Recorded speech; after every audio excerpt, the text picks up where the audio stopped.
On the 15th of August, 1945, Japan announced its acceptance of Allied surrender terms, and the formal instrument of surrender was signed on the 2nd of September, 1945, aboard the USS Missouri. These two events terminated the Japanese Empire's authority across East and Southeast Asia. Because no unified Allied plan existed to administer the territories Japan vacated, the collapse produced administrative, political, and security vacuums in multiple regions. Local movements, returning colonial administrations, and major Allied powers responded to the situation at different speeds. Their actions shaped the foundations of the Cold War in Asia. The Cairo Declaration of 1943 had stated that Korea shall become free and independent, and Japan would be stripped of territories taken by force. However, these principles were general statements rather than detailed operational plans.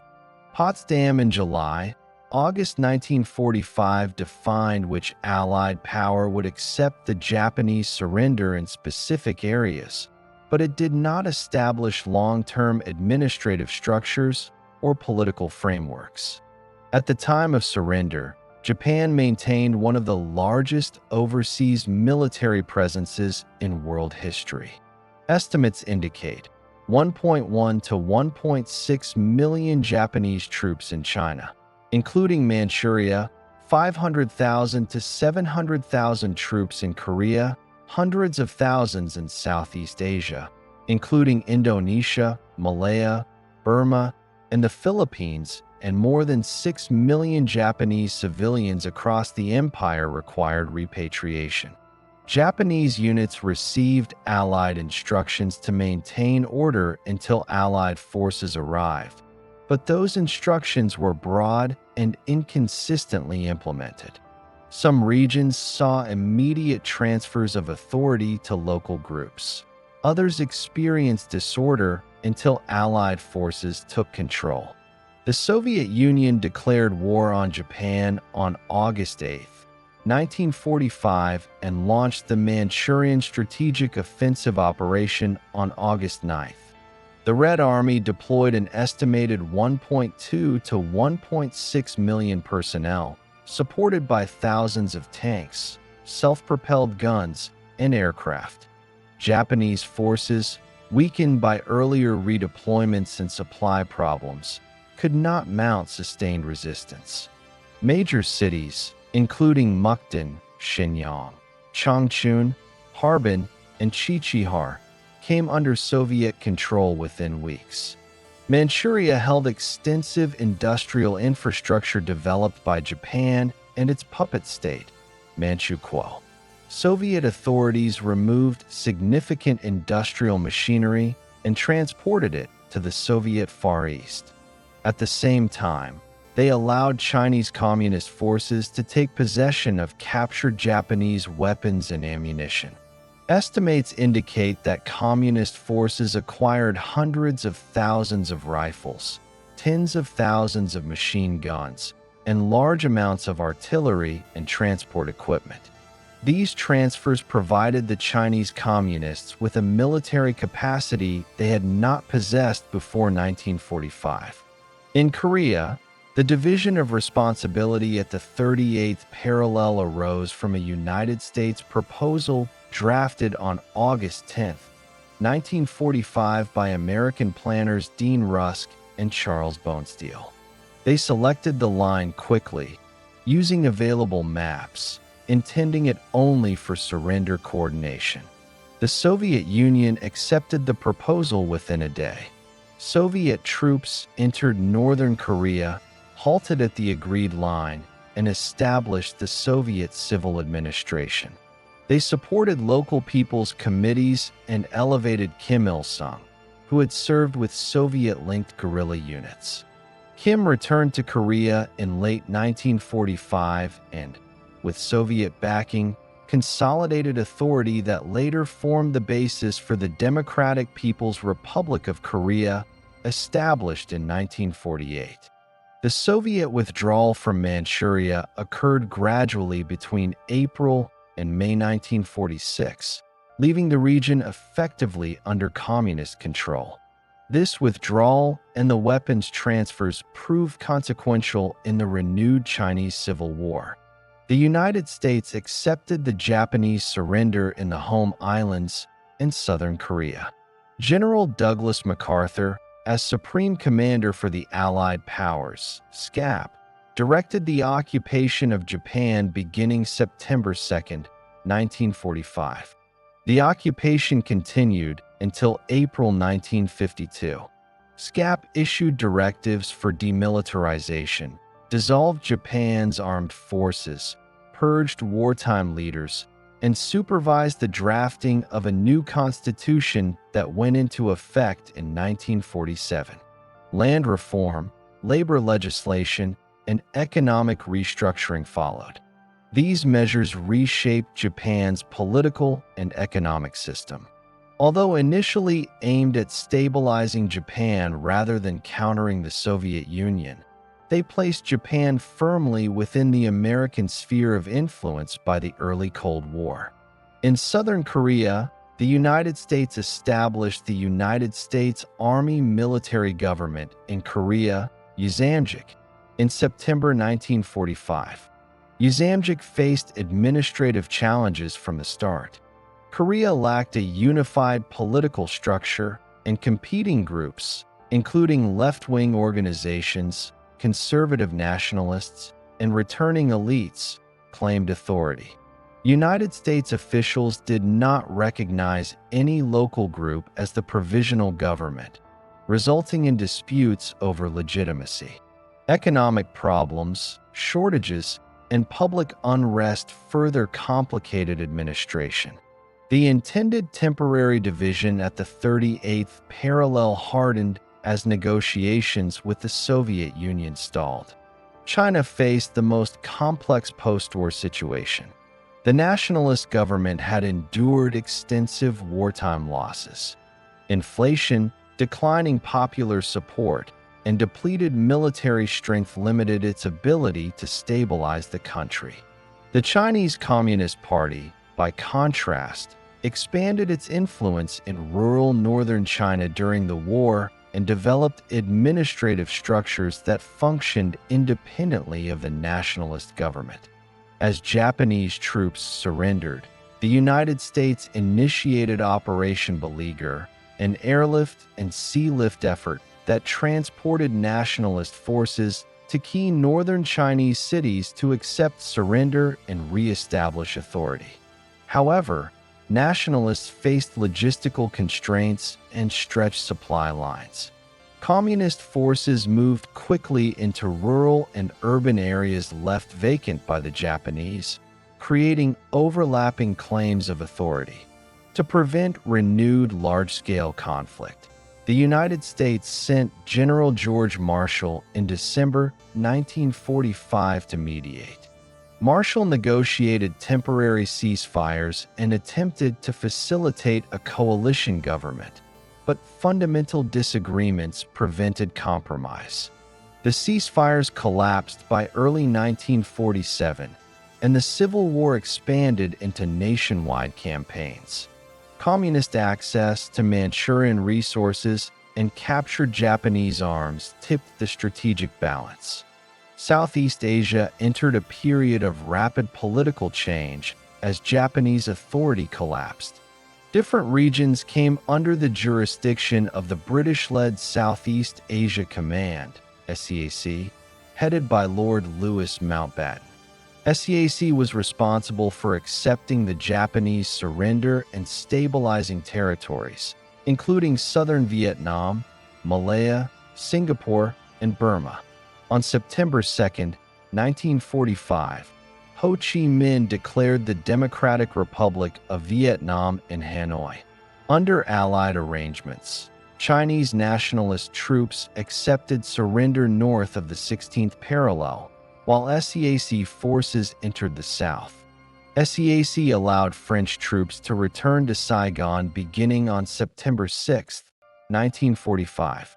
Tensions between the Viet Minh and French authorities escalated, and by December 1946, armed conflict marked the start of the First Indochina War.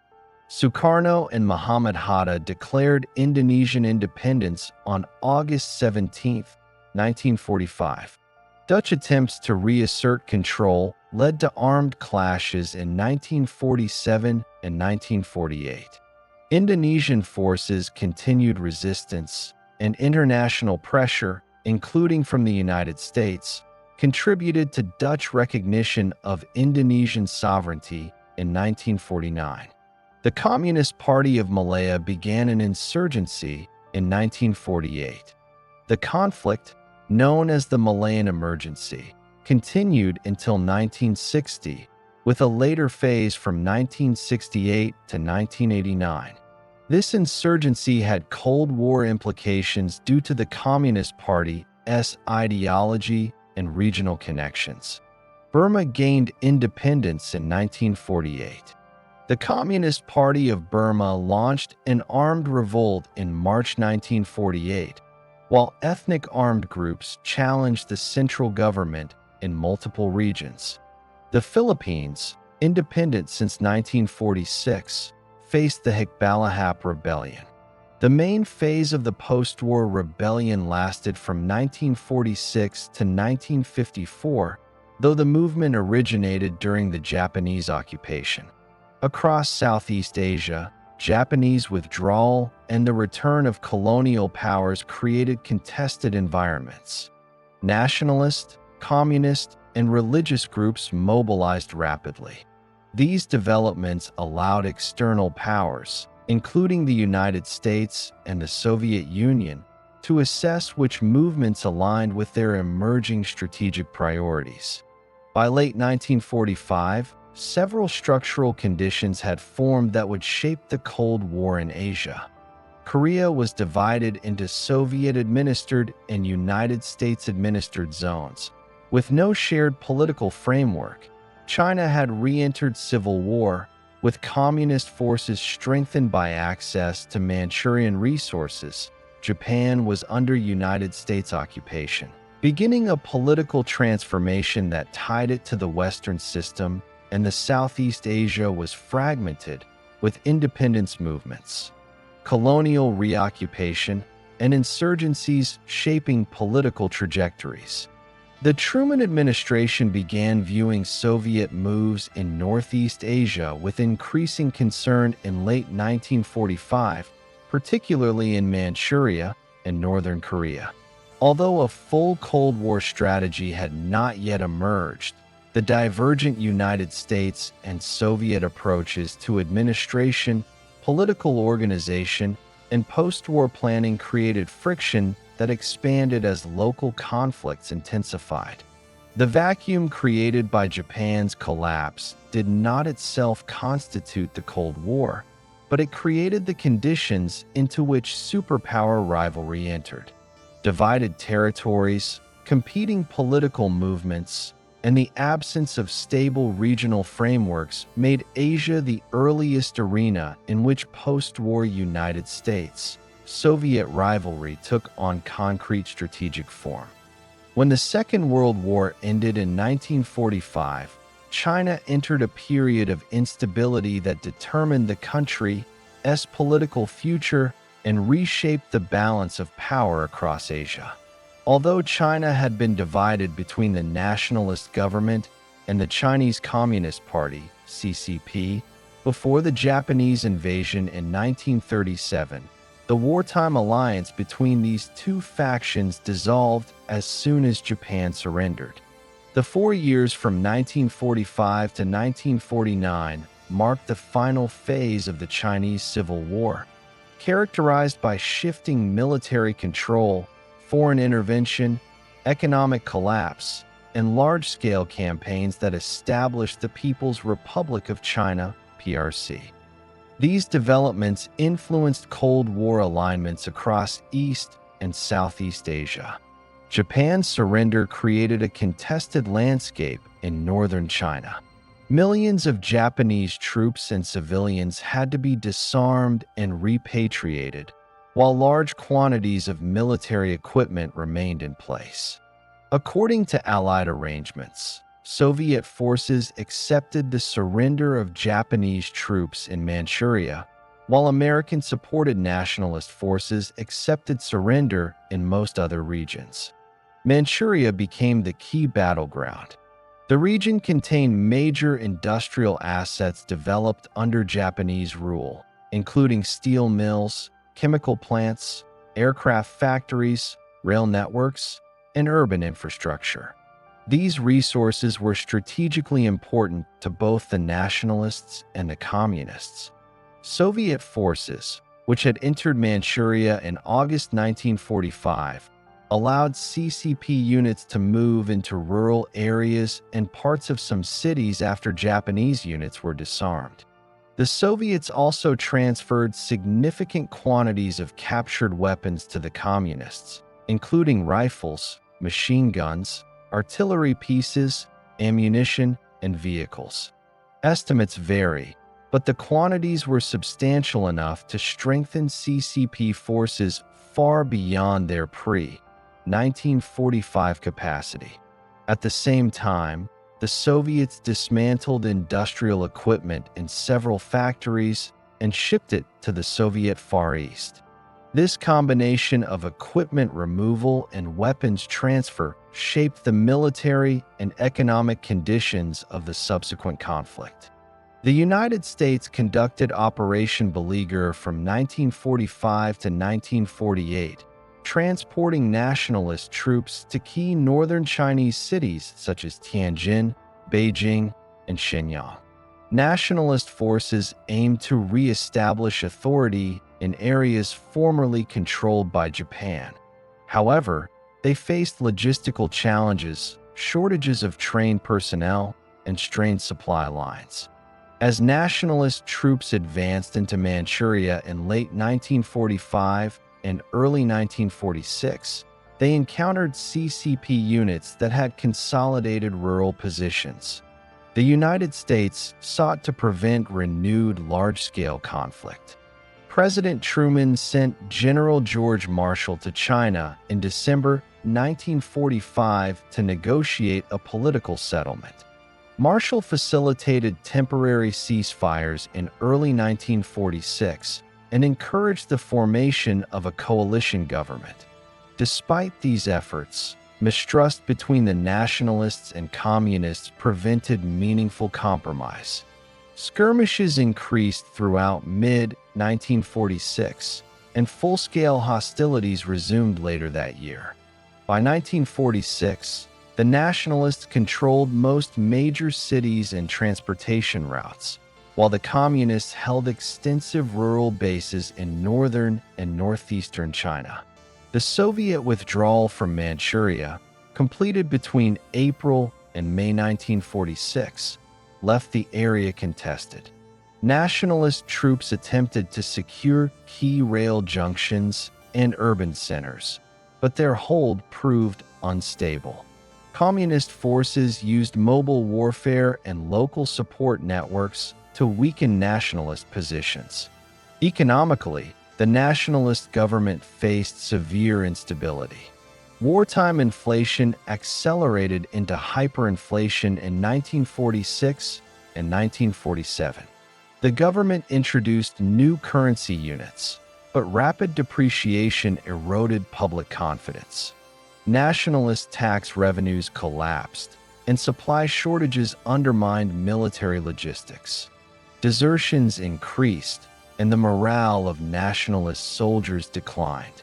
Meanwhile, the CCP strengthened its administrative structures in areas under its control. Communist land reform policies redistributed land from large landlords to peasants. This policy increased support for the CCP in many rural areas, although resistance and violence occurred in some regions. The CCP also developed more cohesive command structures for the People's Liberation Army, PLA, improving coordination and supply management.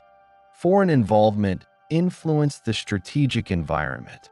The Soviet Union remained cautious, avoiding direct troop involvement after its withdrawal, but maintaining diplomatic relations with the CCP and allowing earlier weapons transfers to shape outcomes. The United States suspended military aid to the nationalists in mid-1946 due to concerns about escalating violence. Aid resumed later, but American officials disputed how funds and supplies were being used. United States advisors concluded that nationalist weaknesses stemmed from structural issues, including corruption, inadequate training, and low morale, rather than material shortages alone. Manchuria became the decisive theater of the Civil War. Both sides recognized that control of the region's industrial resources and transportation networks would determine the broader conflict. In 1947, the PLA intensified efforts to isolate nationalist positions by cutting rail lines and capturing smaller towns. Nationalist forces attempted to hold major cities such as Jianzhou, Changchun, and Shenyang, but their supply lines remained vulnerable. The Laotian campaign, conducted from September to November 1948, marked the first of the three great campaigns that shifted the war decisively. PLA forces encircled and captured Jianzhou, cutting nationalist access to northeastern China. Changchun fell after a prolonged siege, and Shenyang was captured soon after.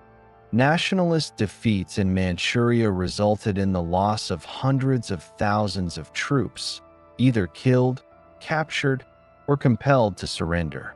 The PLA gained control of northern China's industrial base, improving its logistical capacity for future operations. Following the victories in Manchuria, the PLA expanded operations into central and eastern China. The Huaihai Campaign, November 1948 to January 1949, became one of the largest military engagements of the Civil War. PLA forces encircled major nationalist formations in the region around Suzhou. Despite multiple attempts to break the encirclement, nationalist relief operations failed. Approximately 500,000 nationalist troops were lost in the campaign, either through defeat, surrender, or disintegration of unit cohesion. The Pingjin Campaign, conducted from November 1948 to January 1949, targeted Beiping, modern Beijing, and Tianjin. PLA forces captured Tianjin after a brief but intense battle. Beiping surrendered through negotiation, avoiding major urban destruction.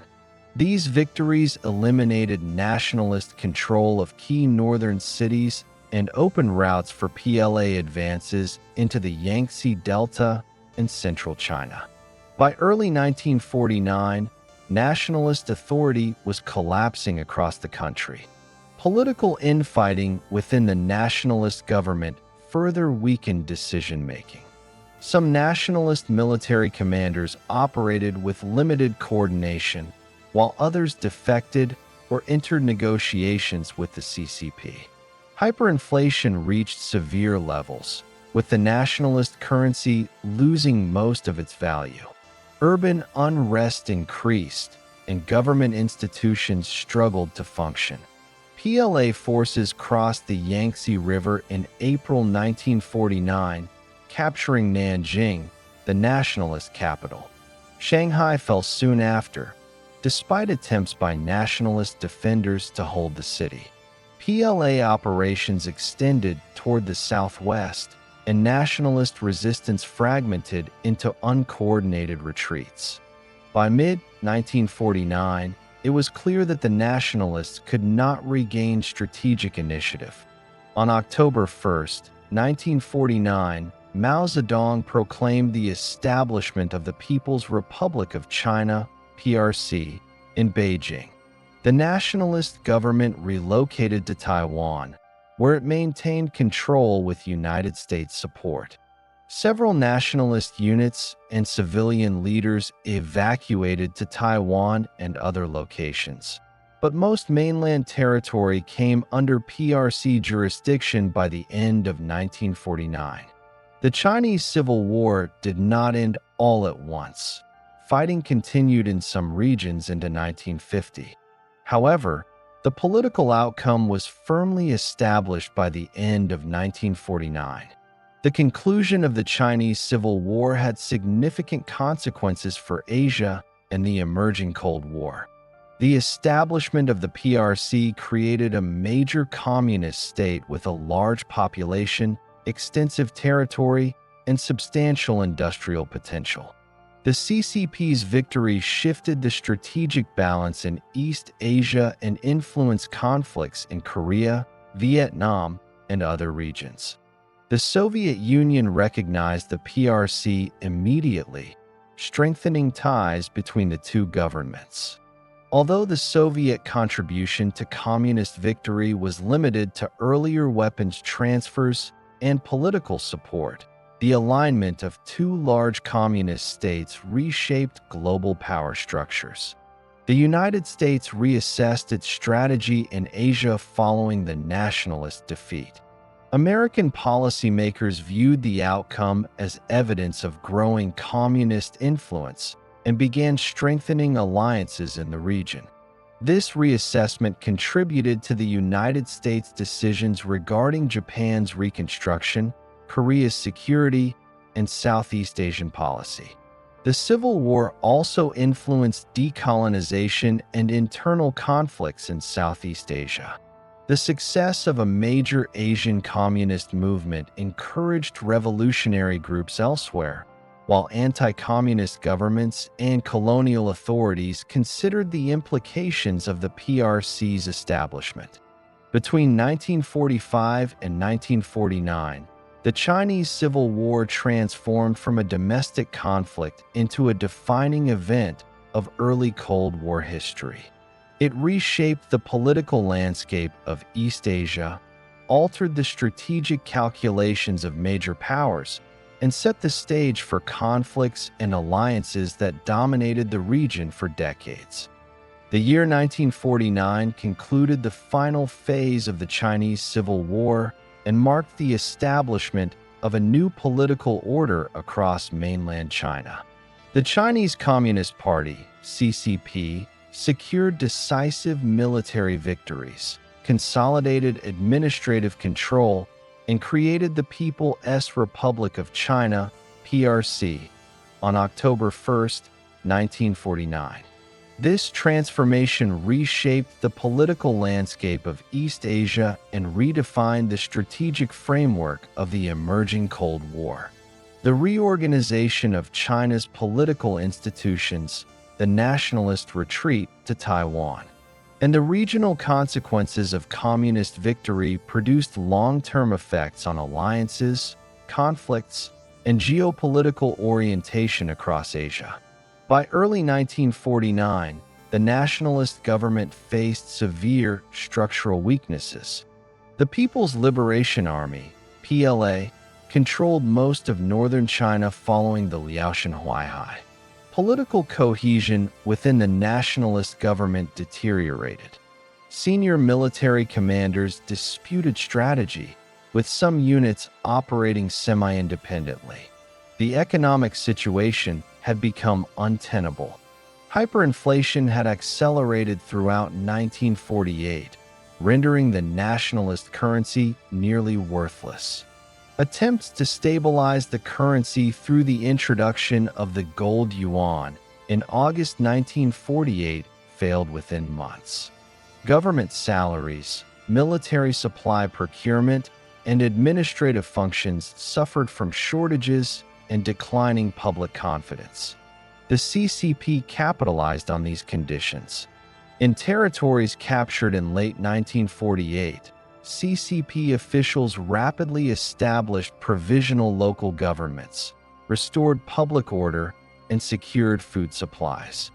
Unlike the nationalists, whose administrative structures were overstretched, the CCP maintained tighter integration between military and civilian authorities.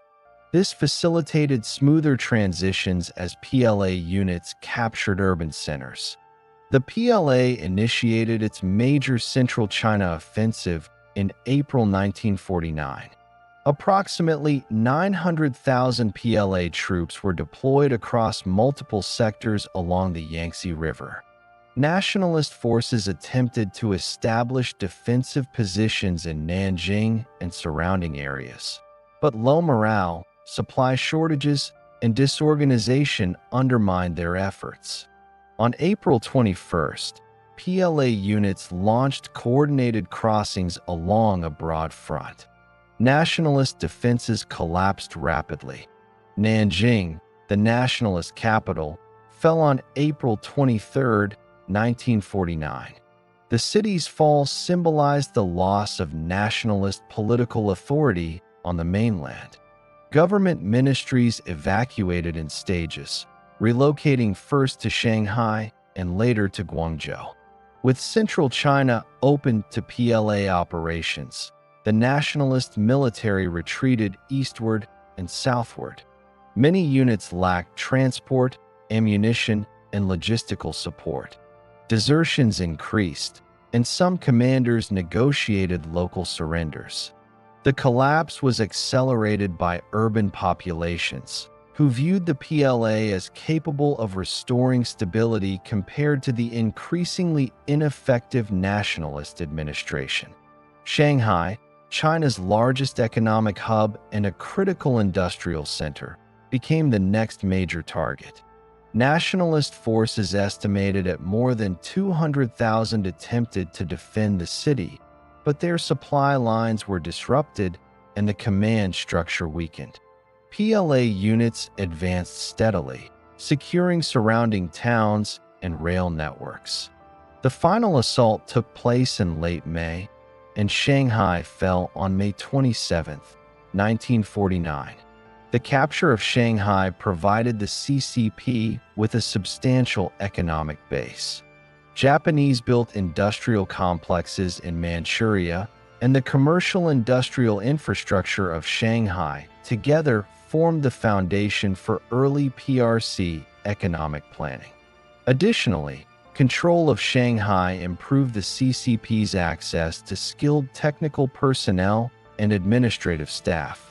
After Shanghai's fall, nationalist resistance in eastern China disintegrated further. Hangzhou and other regional centers fell by June. Nationalist troops retreated toward Fujian and Guangdong, while central government officials faced increasing difficulty coordinating policy or maintaining communication between units. While military victories continued, the CCP prepared the political framework for establishing a national government. In June 1949, Mao Zedong created the Preparatory Committee for the New Political Consultative Conference, NPCC, tasked with drafting administrative, constitutional, and symbolic elements for a post-war government. During the summer of 1949, the CCP strengthened control over key ministries inherited from nationalist structures in newly liberated areas.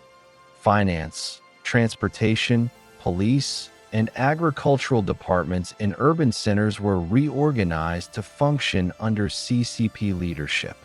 In cities such as Tianjin, Beijing, and Shanghai, CCP-organized working committees began conducting audits of industrial capacity, stabilizing local currency circulation, and implementing price controls to prevent economic disruption. The Chinese People's Political Consultative Conference, CPPCC, convened in Beijing from 21 to September 30, 1949.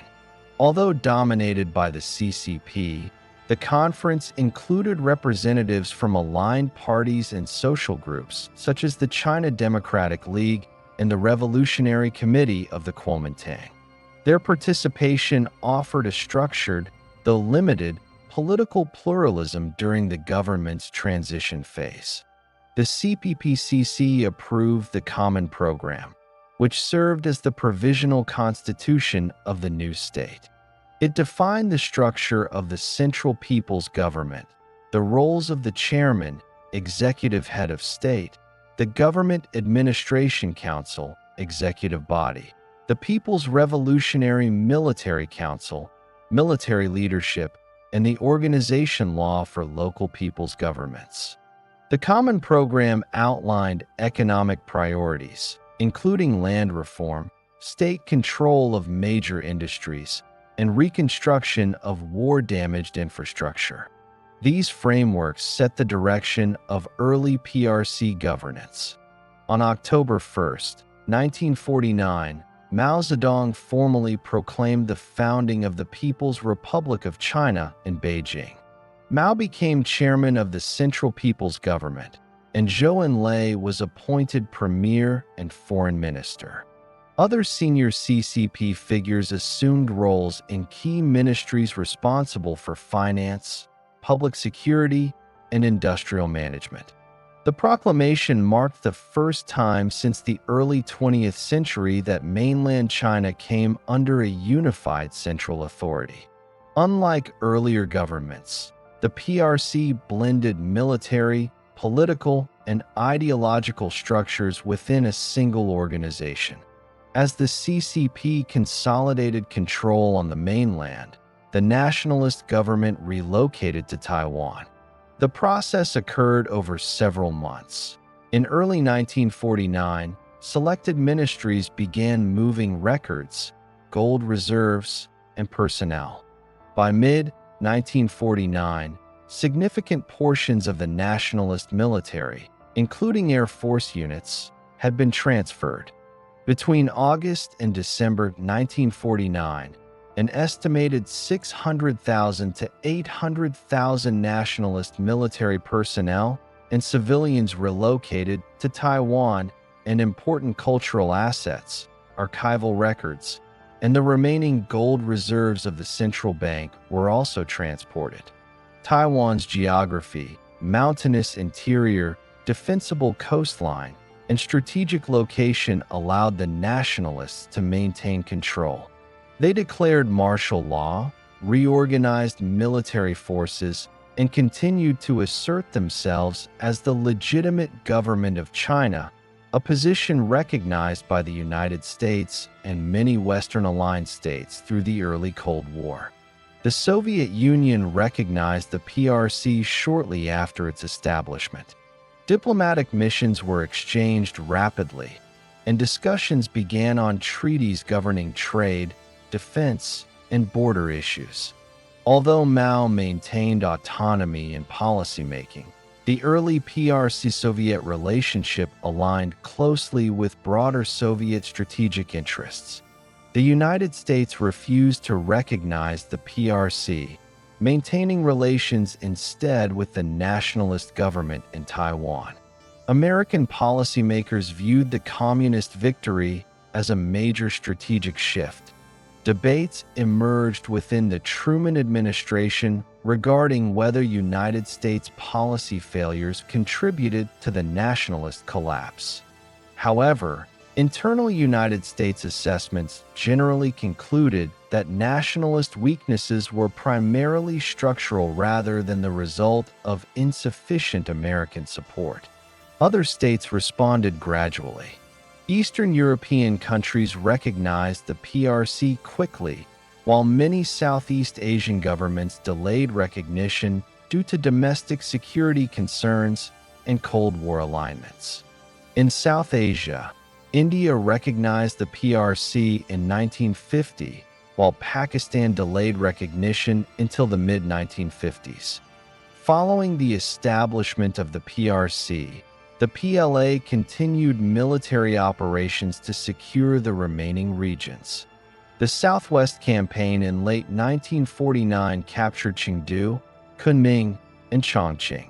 PLA forces also moved into Xinjiang, integrating local authorities and negotiating the incorporation of previously autonomous regions. On Hainan Island and in Tibet, operations extended into 1950, though the political outcomes of these campaigns formed part of the early PRC consolidation rather than the civil war itself. In newly controlled territories, the CCP prioritized food distribution, reconstruction of transport infrastructure, and restoration of communication networks. Industrial facilities damaged during the war were repaired or nationalized. The government began inventorying factories, assessing workforce capabilities, and planning production targets. Administratively, local people's governments were established at provincial, municipal, and county levels. These bodies coordinated taxation, land reform, and public security. Early land reform campaigns proceeded cautiously in some areas and more aggressively in others, depending on local conditions. The establishment of the PRC had significant implications for the global balance of power. China's population, geography, and military potential made it a major communist state. The shift in control of the Asian mainland affected the United States' strategic planning, especially after the Soviet Union successfully tested its first atomic weapon in 1949. For the United States, the communist victory influenced decisions in Japan, Korea, and Southeast Asia. Japan's reconstruction gained new urgency, Korea became a focal point of containment planning, and the United States' attention toward Indochina intensified. The PRC's victory also influenced Asian nationalist movements. Some groups viewed China as a model for revolutionary change, while others regarded the PRC's emergence as a security challenge. When the Second World War ended in 1945, Korea was divided along the 38th parallel as a temporary arrangement for accepting Japan's surrender. Soviet forces were responsible for the northern zone, and United States forces administered the southern zone. The division was never intended to create two separate states, but disagreements between Washington and Moscow, combined with incompatible political systems developing on each side of the line, prevented unification. By 1948, two governments had formed: the Democratic People's Republic of Korea in the north under Kim Il-sung, and the Republic of Korea in the south under Syngman Rhee. Both governments claimed authority over the entire peninsula, and the boundary hardened into a politically charged frontier. Between 1948 and 1950, armed clashes occurred repeatedly along the 38th parallel. Each side conducted probing operations, and both maintained that unification was necessary and inevitable. The international situation changed significantly in 1949 when the People's Republic of China was established. A communist state now bordered Korea, and the Soviet Union regarded this development as enhancing security conditions in Northeast Asia. At the same time, the United States reduced its troop presence in South Korea, leaving only a small advisory group. Although Washington continued to support the ROK politically, United States public statements in early 1950 created the impression that Korea did not fall within America's essential defense perimeter. Kim Il-sung saw an opportunity. North Korea received increased Soviet assistance in 1949 and 1950, including rifles, artillery, T-34 tanks, and aircraft. The ROK Army, by contrast, lacked armor and heavy artillery. Kim traveled to Moscow in early 1950, seeking approval for an invasion. Stalin hesitated initially, but agreed after reassessing the strategic environment. He believed that a rapid North Korean victory was possible and that United States intervention was unlikely. However, Stalin insisted that China be prepared to assist if the war expanded. In May 1950, Kim met Mao Zedong in Beijing. Mao agreed on condition that the Soviet Union provide the necessary logistical support. On June 25, 1950, North Korean forces crossed the 38th parallel in a coordinated offensive involving approximately 75,000 troops. The KPA used Soviet-trained units, armor, and concentrated artillery fire to break through ROK defensive positions. Seoul fell within 3 days. The speed and scale of the attack drew immediate international attention. At the United Nations Security Council, the Soviet Union was absent due to a boycott, allowing resolutions to pass that condemned the invasion and authorized member states to support South Korea. These resolutions created the United Nations Command, led by the United States, to coordinate the war effort. United States ground forces arrived in early July, beginning with units of the 24th Infantry Division, followed soon after by the 25th Infantry Division and 1st Cavalry Division. Despite these deployments, North Korean forces continued to advance. By August, UN and ROK forces held only a narrow perimeter around the port city of Pusan. The Pusan perimeter covered a defensive arc of roughly 230 kilometers. It held primarily due to United States air superiority, which disrupted KPA supply lines, and the steady arrival of reinforcements. UN troop strength reached more than 180,000 by early September, while KPA forces suffered from overextended supply chains. In September 1950, General Douglas MacArthur launched an amphibious landing at Incheon, a port near Seoul. The operation involved the United States X-Corps and succeeded in cutting KPA supply lines and isolating forward units. Seoul was recaptured on September 26th. With the KPA in retreat, UN forces moved north of the 38th parallel in early October. The objective shifted from repelling the invasion to unifying Korea under the ROK government. By mid-October, UN forces had captured Pyongyang and advanced toward the Yalu River. China viewed the UN advance with increasing concern. The presence of foreign forces near the Chinese border raised security issues for the new PRC leadership. After internal discussions and assurances of Soviet air support, China decided to intervene. Chinese forces entered Korea in late October 1950 under the designation People's Volunteer Army, allowing Beijing to participate without formally declaring war on the United States. Initial Chinese operations involved limited engagements to assess UN capabilities. In late November, China launched a larger offensive involving around 300,000 troops. The attack forced UN forces into a rapid withdrawal.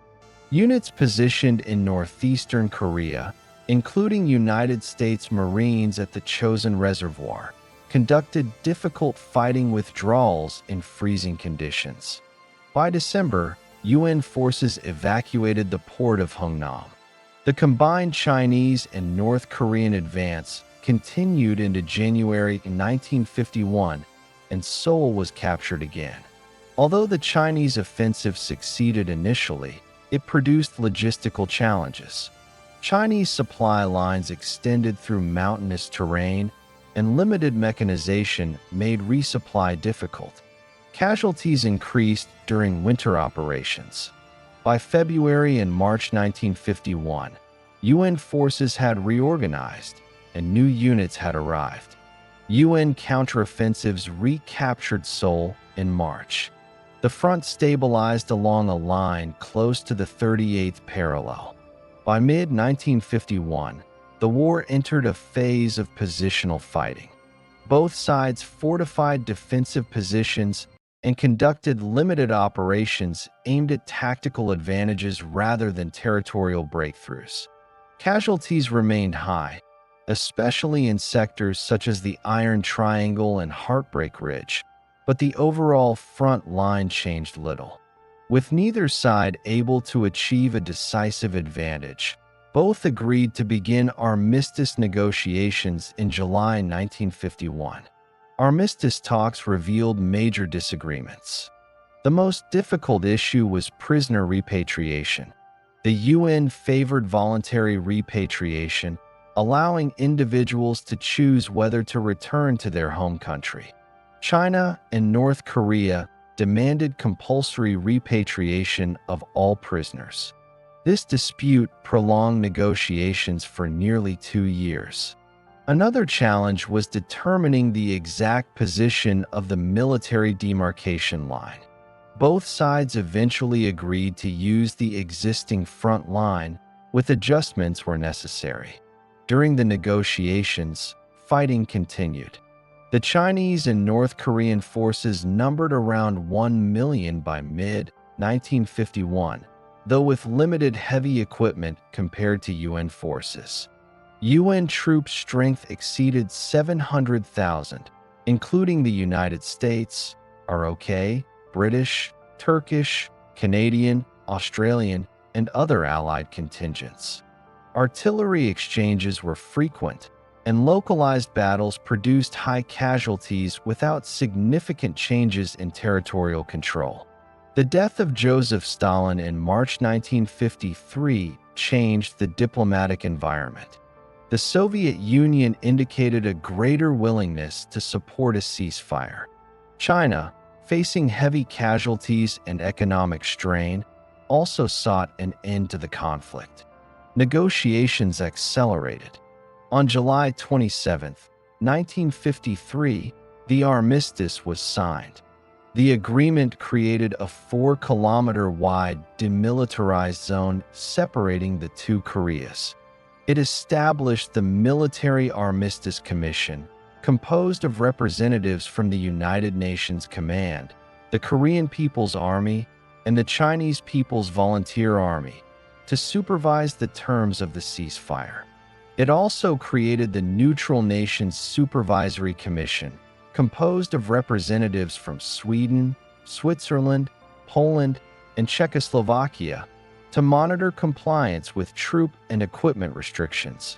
The armistice did not include a peace treaty, leaving the Korean peninsula technically in a state of war. The Korean War had wide-ranging consequences for the Cold War in Asia. It solidified the division of Korea and created one of the most heavily fortified borders in the world. It shaped United States military policy by establishing long-term forward deployment in Korea and reinforcing alliances across the Pacific. It accelerated the rearmament and economic recovery of Japan, which became a key base for UN operations during the war. It demonstrated China's ability to conduct large-scale military operations and established the PRC as a central participant in Cold War security issues. For the Soviet Union, the war reinforced the value of indirect engagement and limited involvement through military aid and air support rather than confrontation. Across Asia, the war heightened security concerns and influenced political alignments. It contributed to the formation of the United States-aligned security structures in the region and affected internal conflicts and policy decisions in Southeast Asia. The Korean War became the model for Cold War conflicts in Asia, combining local disputes with superpower involvement while stopping short of confrontation between nuclear powers. By the time the armistice was signed, the geopolitical landscape of East Asia had been transformed. The conflict confirmed the militarization of the Cold War in the region and set patterns of alliance building, containment, and proxy warfare that persisted for the remainder of the 20th century. When Japan surrendered in 1945, the country transitioned from a wartime empire to an occupied state under the direction of the United States. The occupation lasted from 1945 to 1952 and became one of the most significant post-war reorganizations in Asia. It not only reshaped Japan's political and economic structure, but also positioned the country as a central element of the emerging Cold War order.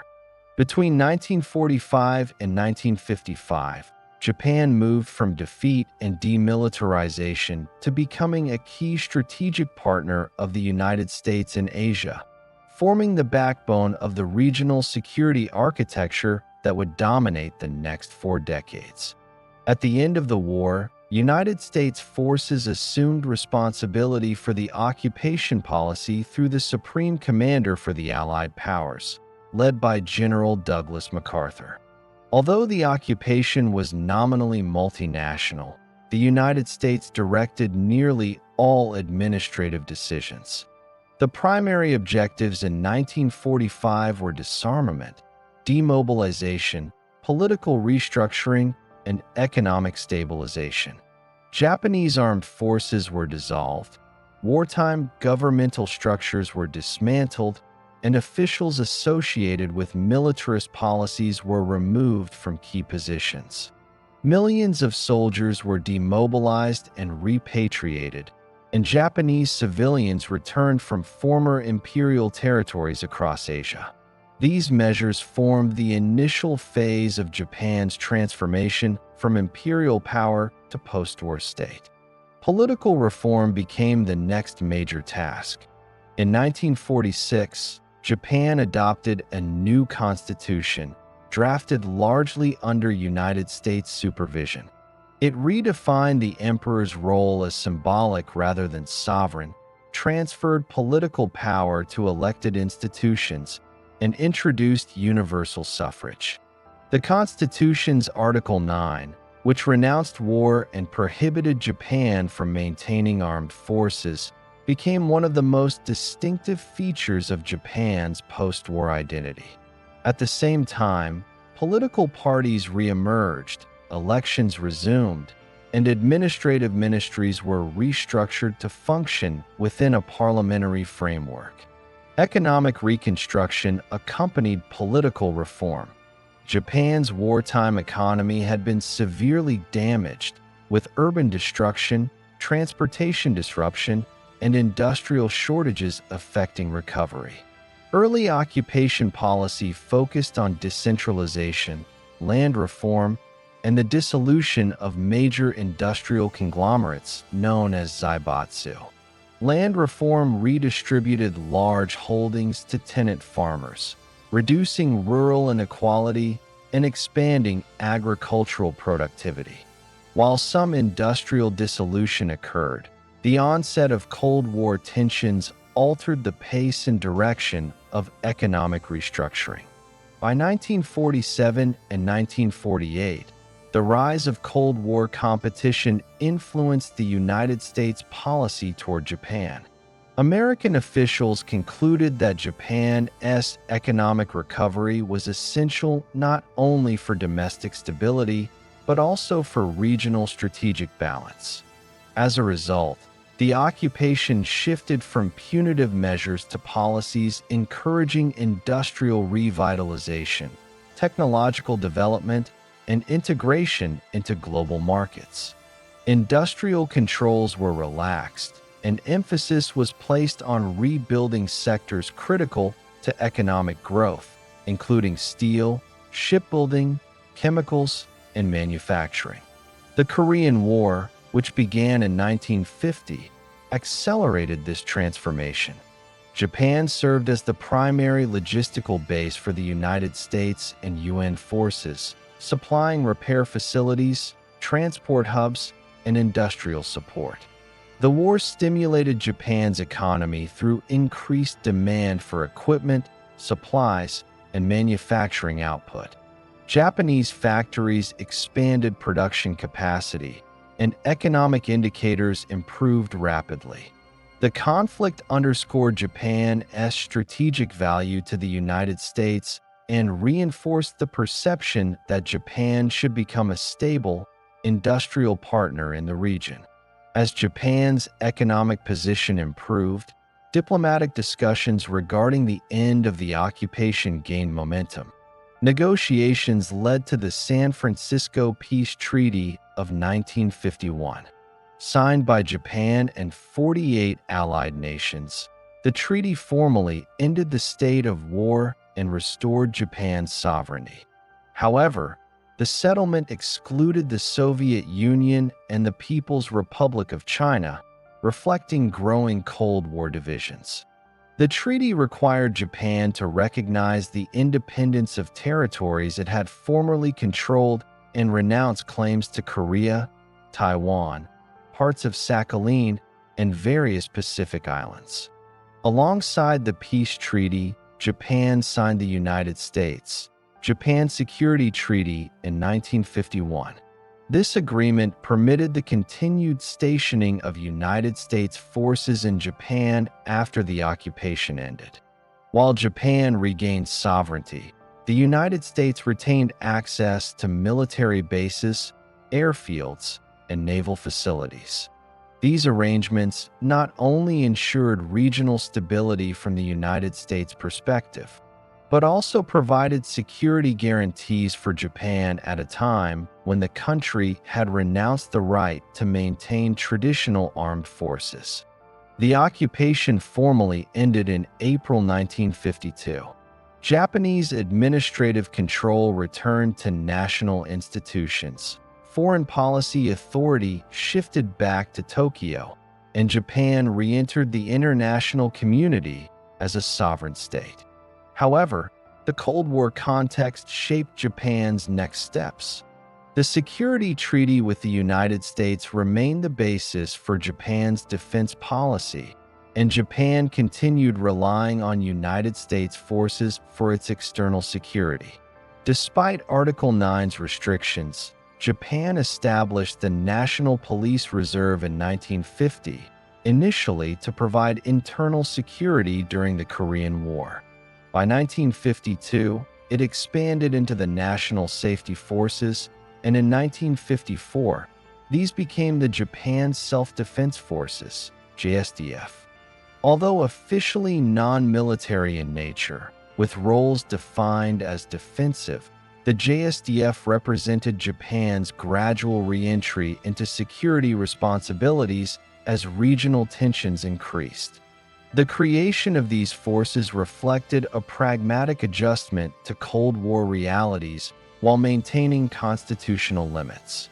Politically, Japan entered a period of consolidation. The Liberal Party and the Democratic Party merged in 1955 to form the Liberal Democratic Party, LDP, which would dominate Japanese politics for decades. The LDP aligned its policies with economic modernization, political stability, and cooperation with the United States. This political structure ensured continuity of foreign policy and strategic alignment throughout the Cold War era. Japan's economic growth began accelerating in the mid-1950s. Industrial output increased, exports expanded, and infrastructure improved. Government ministries coordinated development plans with business groups, and Japan began re-emerging as a major economic power. The country's transformation from wartime devastation to rapid recovery became one of the defining economic narratives of the post-war period. By 1955, Japan had completed the critical transition from defeated empire to a central United States ally in East Asia. The combination of political reform, economic reconstruction, strategic partnership with the United States, and the establishment of self-defense capabilities positioned Japan at the core of the regional Cold War framework.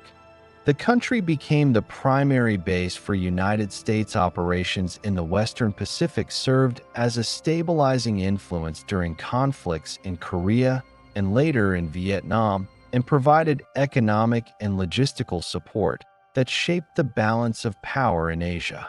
At the end of the Second World War, French authority in Indochina attempted to reassert control over territories that had been under Japanese occupation since 1941. Japan's surrender in 1945 created a moment of uncertainty as different groups sought to fill the administrative vacuum. In Vietnam, the Viet Minh, organized under Ho Chi Minh, declared national independence in September 1945, establishing the Democratic Republic of Vietnam. Their declaration, made during a period when Japanese forces were still present and Allied disarmament arrangements were underway, was not recognized by France. British and Chinese nationalist forces temporarily occupied southern and northern Vietnam, respectively, to oversee the Japanese surrender, while French officials began returning to reclaim administrative authority. French efforts to negotiate with the Viet Minh produced temporary agreements, but fundamental disagreements regarding sovereignty remained unresolved.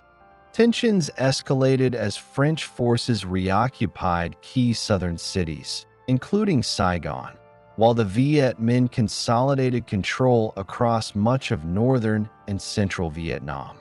By December 1946, hostilities spread across Hanoi and other urban centers, marking the beginning of the First Indochina War.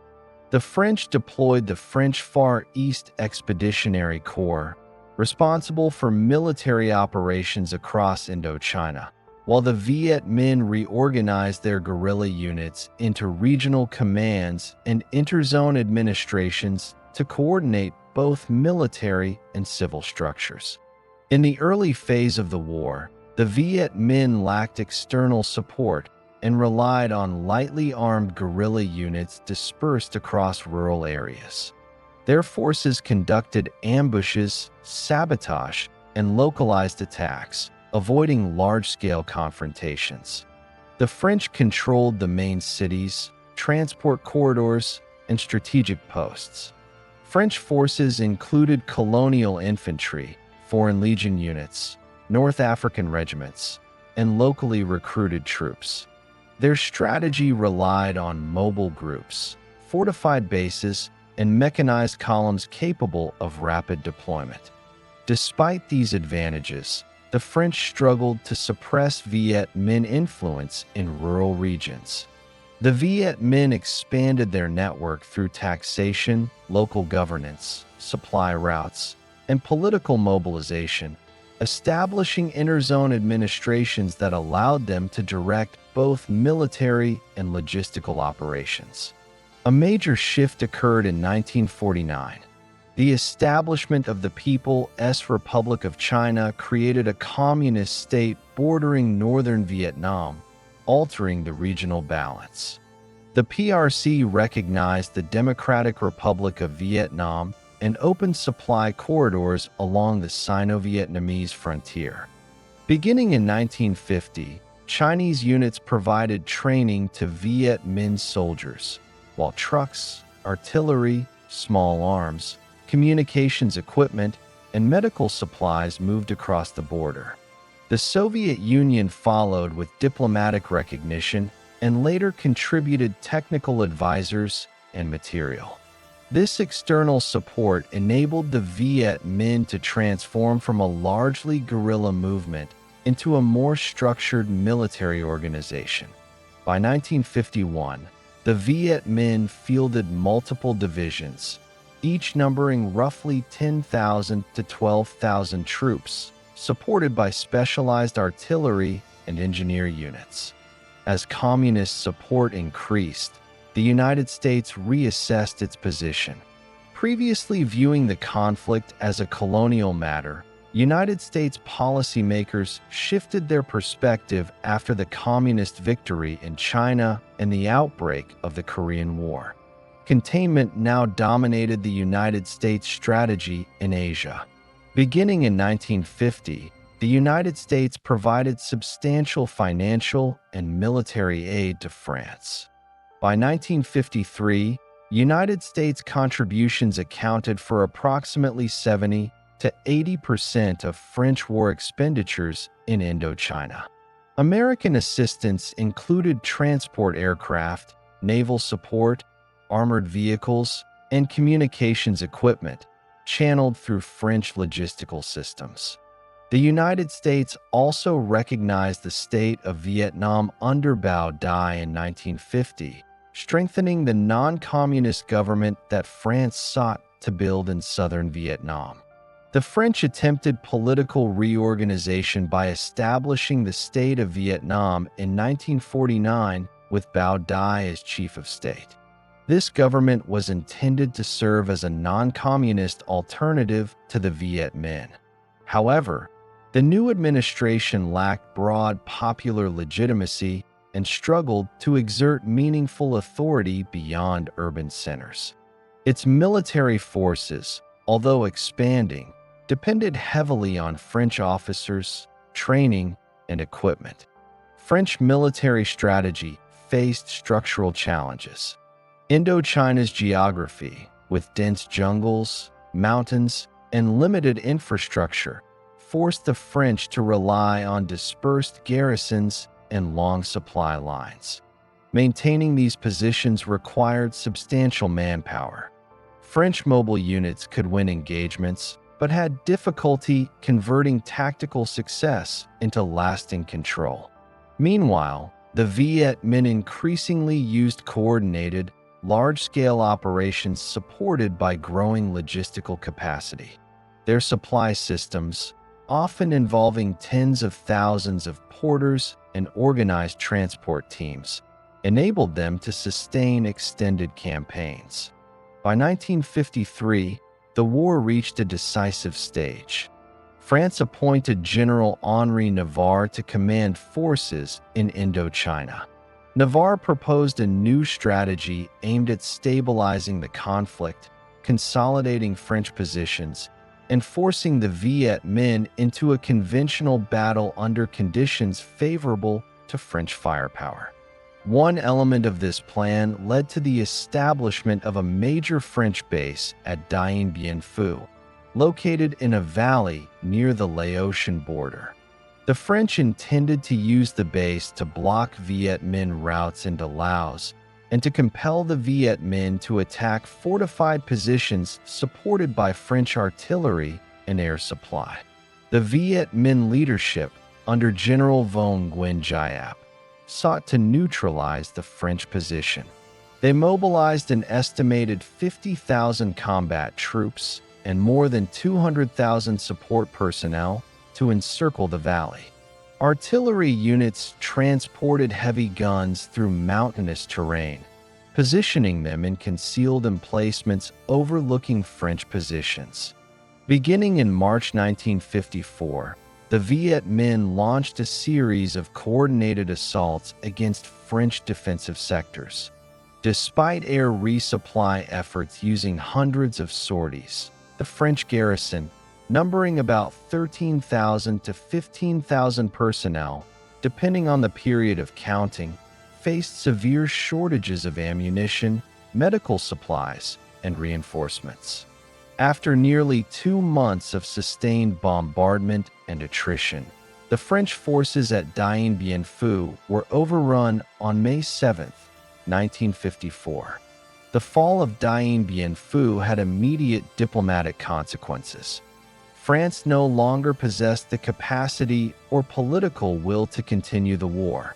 The Geneva Conference, already scheduled to address broader Asian issues, became the forum for resolving the conflict. Delegations from France, the Viet Minh, the United States, the Soviet Union, China, and representatives of Laos and Cambodia engaged in intensive negotiations. The Geneva Accords of July 1954 ended the First Indochina War. The accords called for a ceasefire and the withdrawal of French forces. Vietnam was temporarily divided along the 17th parallel, with the Viet Minh administering the north and the state of Vietnam controlling the south. The division was intended to be temporary, and national elections were scheduled for 1956. Separate agreements recognized the independence of Laos and Cambodia and affirmed their neutrality. Implementation of the agreements involved regrouping hundreds of thousands of civilians and soldiers along the new lines of control. The First Indochina War brought Southeast Asia fully into the Cold War. It demonstrated how decolonization movements could intersect with global ideological competition. The temporary division of Vietnam created two contrasting political and military systems on either side of the 17th parallel. The Viet Minh's victory highlighted the strategic importance of Chinese and Soviet assistance for regional movements aligned with communism. The conflict also led the United States to expand its involvement in Southeast Asia, viewing the region as central to the containment strategy after developments in China and Korea. France's departure marked the end of European colonial dominance in Indochina and opened the way for new alignments shaped by Cold War pressures. By 1954, the political landscape of Southeast Asia had been transformed. The end of French rule, the rise of nationalist communist forces, and the entry of the United States and China into the region's strategic affairs set the conditions for future conflict. The temporary division of Vietnam, intended as a stopgap measure, became the foundation for a far deeper struggle that would escalate into the Second Indochina War. The First Indochina War thus became a pivotal moment, marking both the collapse of colonial governance and the beginning of a prolonged Cold War contest in Southeast Asia. By the early 1950s, the Cold War in Asia entered a new phase. The Chinese Civil War had concluded with the establishment of the People's Republic of China. The Korean War had exposed the scale of communist and Western military confrontation, and conflicts in Indochina signaled that Southeast Asia was becoming a contested strategic region. In this environment, the United States sought to build a network of alliances across the Pacific and Southeast Asia to prevent further expansion of communist influence. Between 1951 and 1954, three major security structures, ANZUS, the United States, Japan Security Arrangements, and the Southeast Asia Treaty Organization, emerged as the central pillars of the American perimeter strategy in Asia. These alliances formed the military and political framework that defined the region's Cold War dynamics for decades. After the outbreak of the Korean War in 1950, United States policymakers concluded that Asia lacked the kind of collective defense system that existed in Europe under NATO. The Korean War demonstrated that the United States could not rely on ad hoc coalitions to respond to crises.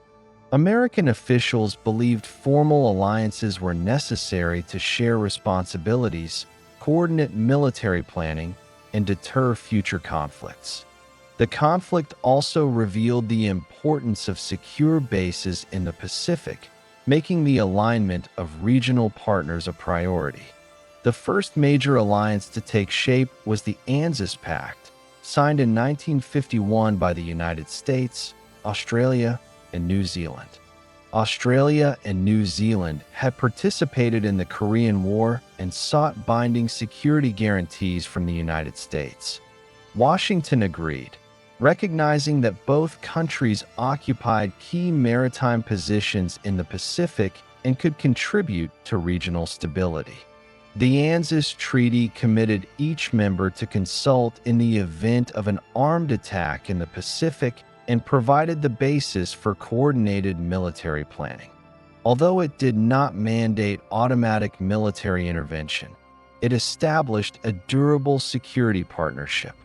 ANZUS also reassured Australia and New Zealand about the implications of the United States-Japan Security Treaty, which was signed the same year and allowed American forces to remain stationed in Japan after the occupation ended. Japan's re-entry into the security framework of Asia occurred simultaneously. The 1951 United States-Japan Security Treaty, signed alongside the San Francisco Peace Treaty, enabled the United States to maintain military bases in Japan. These bases became essential for operations during the Korean War and served as logistical hubs for broader regional defense planning. The treaty also tied Japan's post-war recovery to the emerging United States-led security system. Although Japan did not join multilateral alliances in the early 1950s, its bilateral relationship with the United States became one of the key components of the regional order. This arrangement allowed Japan to focus on economic development while relying on American power for external defense. The United States then turned to Southeast Asia, where the deterioration of French control in Indochina raised concerns that communist movements might expand beyond Vietnam, Laos, and Cambodia. United States officials feared a shift in the regional balance if Southeast Asian states aligned with or fell under the influence of the PRC or the Soviet Union. Washington sought to form a coalition that could coordinate political and military responses to crises. Diplomatic discussions accelerated after the fall of Dien Bien Phu in May 1954, as the First Indochina War neared its conclusion and the Geneva Conference prepared to determine the region's future. In September 1954, 8 nations formed the Southeast Asia Treaty Organization, SEATO. The members included the United States, the United Kingdom, France, Australia, New Zealand, Pakistan, Thailand, and the Philippines. Unlike NATO, SEATO did not create a unified military command or station foreign troops on member territories. Instead, it established a system of commitments in which members pledged to consult and act in response to threats of aggression or subversion in the treaty area. Although most of its members were not geographically located in Southeast Asia, the organization's protocols extended protection to non-member states designated as protocol nations, including South Vietnam, Laos, and Cambodia. SEATO's structure reflected the diverse interests of its members. The United States viewed it as a key instrument for containment, while the United Kingdom and France approached it with caution due to their own colonial considerations. Pakistan sought support for its security position in South Asia, while Thailand and the Philippines aimed to strengthen their defenses in the face of internal and external challenges. The organization established councils, committees, and annual meetings to coordinate security policy, but its lack of permanent military forces limited its operational effectiveness. Nonetheless, SEATO's creation marked a significant step in institutionalizing the Cold War in Southeast Asia. These alliances collectively formed the United States' perimeter defense in Asia. This strategy relied on a chain of linked partners stretching from Japan and South Korea to Southeast Asia and into the Pacific. They provided access to bases, airfields, and naval routes, allowing the United States to project power across the region. The alliances also created frameworks for training, arms transfers, and military modernization programs. In many cases, these arrangements shaped the development of national armed forces in Asia. For example, the United States' cooperation with Thailand and the Philippines expanded during this period, with military advisors, equipment, and training missions strengthening local capabilities. The alliance system also affected political dynamics within member states. Governments aligned with the United States often used the partnerships to reinforce domestic authority and secure economic assistance. In turn, the presence of American commitments influenced regional perceptions of security and contributed to shaping national policies on defense, diplomacy, and internal security. The alliances encouraged participating states to integrate more closely with Western economic, political, and military systems. The establishment of ANZUS, SEATO, and the United States, Japan's security framework also counterbalanced the influence of China and the Soviet Union in Asia. The PRC, which had recently intervened in Korea, viewed these alliances as attempts to encircle or isolate it. The Soviet Union, while less directly involved in Southeast Asia than in Northeast Asia, recognized that these alliances strengthened the United States' position in the region. The development of the alliance system marked a shift from reactive responses to communist expansion to proactive structuring of the regional security order. By the late 1950s, the alliance system created in the first half of the decade had become a defining feature of Cold War Asia. Although the capabilities and commitments varied among members, the network of treaties provided the United States with a strategic framework for responding to crises, supporting partners, and deterring potential conflicts. These alliances contributed to shaping the region's political evolution, influencing decisions in Japan, South Korea, Thailand, the Philippines, and beyond. They also formed the institutional backdrop for American involvement in future conflicts, including the deepening United States commitment to South Vietnam. The creation of the Asian alliance system in the early 1950s, therefore, represented one of the most important structural developments of the Cold War in Asia. It linked disparate regions into a coherent security network, reinforced American presence, and established the strategic patterns that would guide regional geopolitics for the next several decades. As conflicts continued to unfold in Southeast Asia, these alliances provided the organizational basis through which the United States and its partners approached the challenges of the evolving Cold War. After the Chinese Civil War concluded in 1949, the government of the Republic of China, ROC, relocated to Taiwan, while the People's Republic of China, PRC, consolidated control over the mainland. This created a geopolitical division that quickly became one of the most sensitive frontiers of the Cold War. Both governments claimed to represent all of China, and neither accepted the political legitimacy of the other. The existence of nationalist-held islands located only a few kilometers from the mainland, most notably Kinmen, Quemoy, and Matsu, ensured that the Taiwan Strait remained a potential flashpoint. Between 1954 and 1958, two major crises developed, involving large-scale artillery exchanges, significant troop deployments, and maritime confrontations that drew in the United States and shaped the long-term cross-strait balance. By 1954, the ROC maintained substantial garrisons on Kinmen and Matsu. Kinmen alone housed between 50,000 and 80,000 ROC troops, depending on the period, supported by artillery, coastal defenses, and airfields. Matsu held smaller but still strategically meaningful forces. These islands served as the Republic of China's forward line of defense and as symbols of continued claims over the mainland.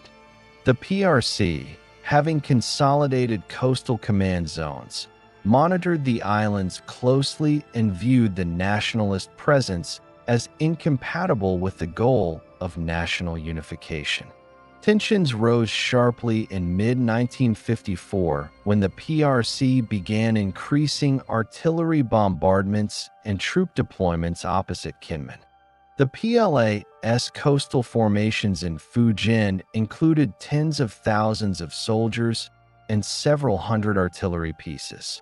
In September 1954, the PRC launched sustained shelling of Kinmen, striking military and logistical positions. The bombardment coincided with political developments.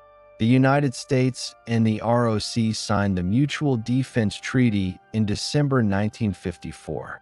The treaty committed the United States to the defense of Taiwan and Penghu, while the status of the offshore islands remained deliberately ambiguous.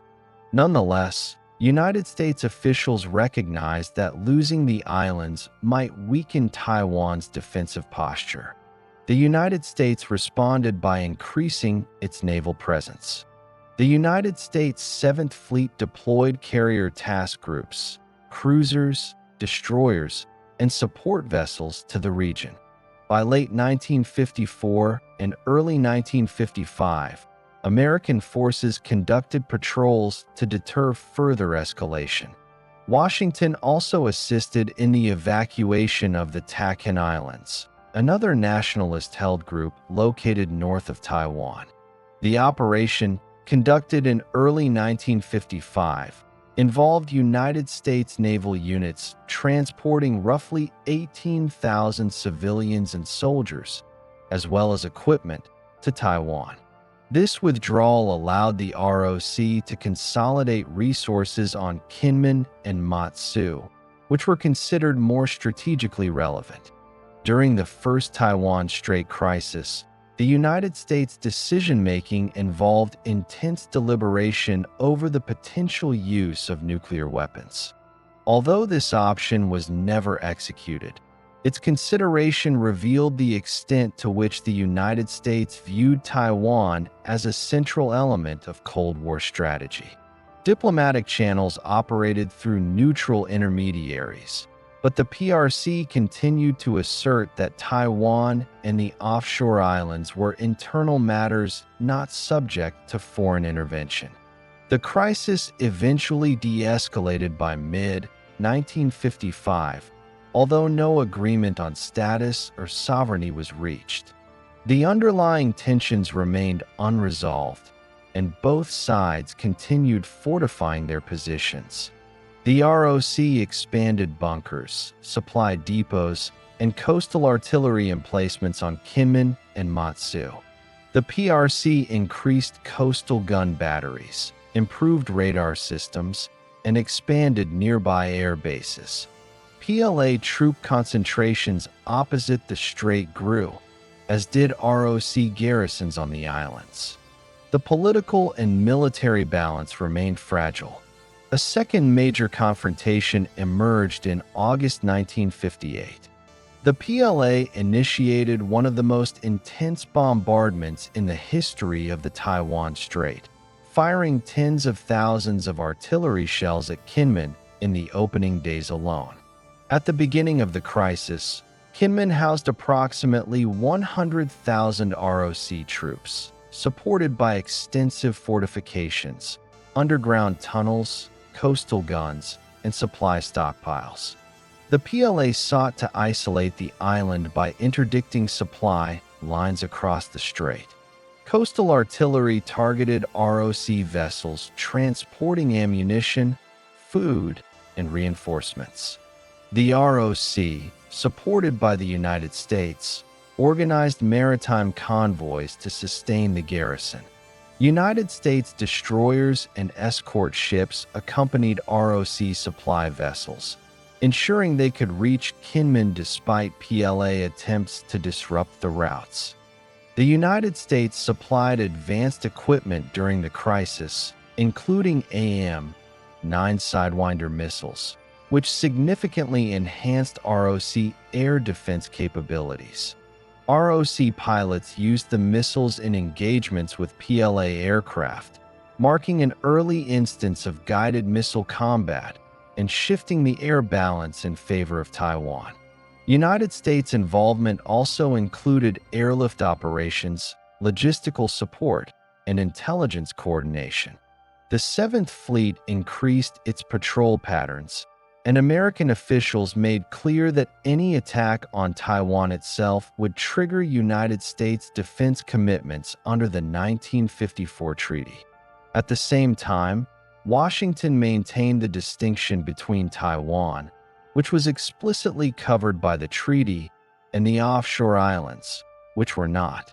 This ambiguity became a central feature of American strategy throughout the crisis.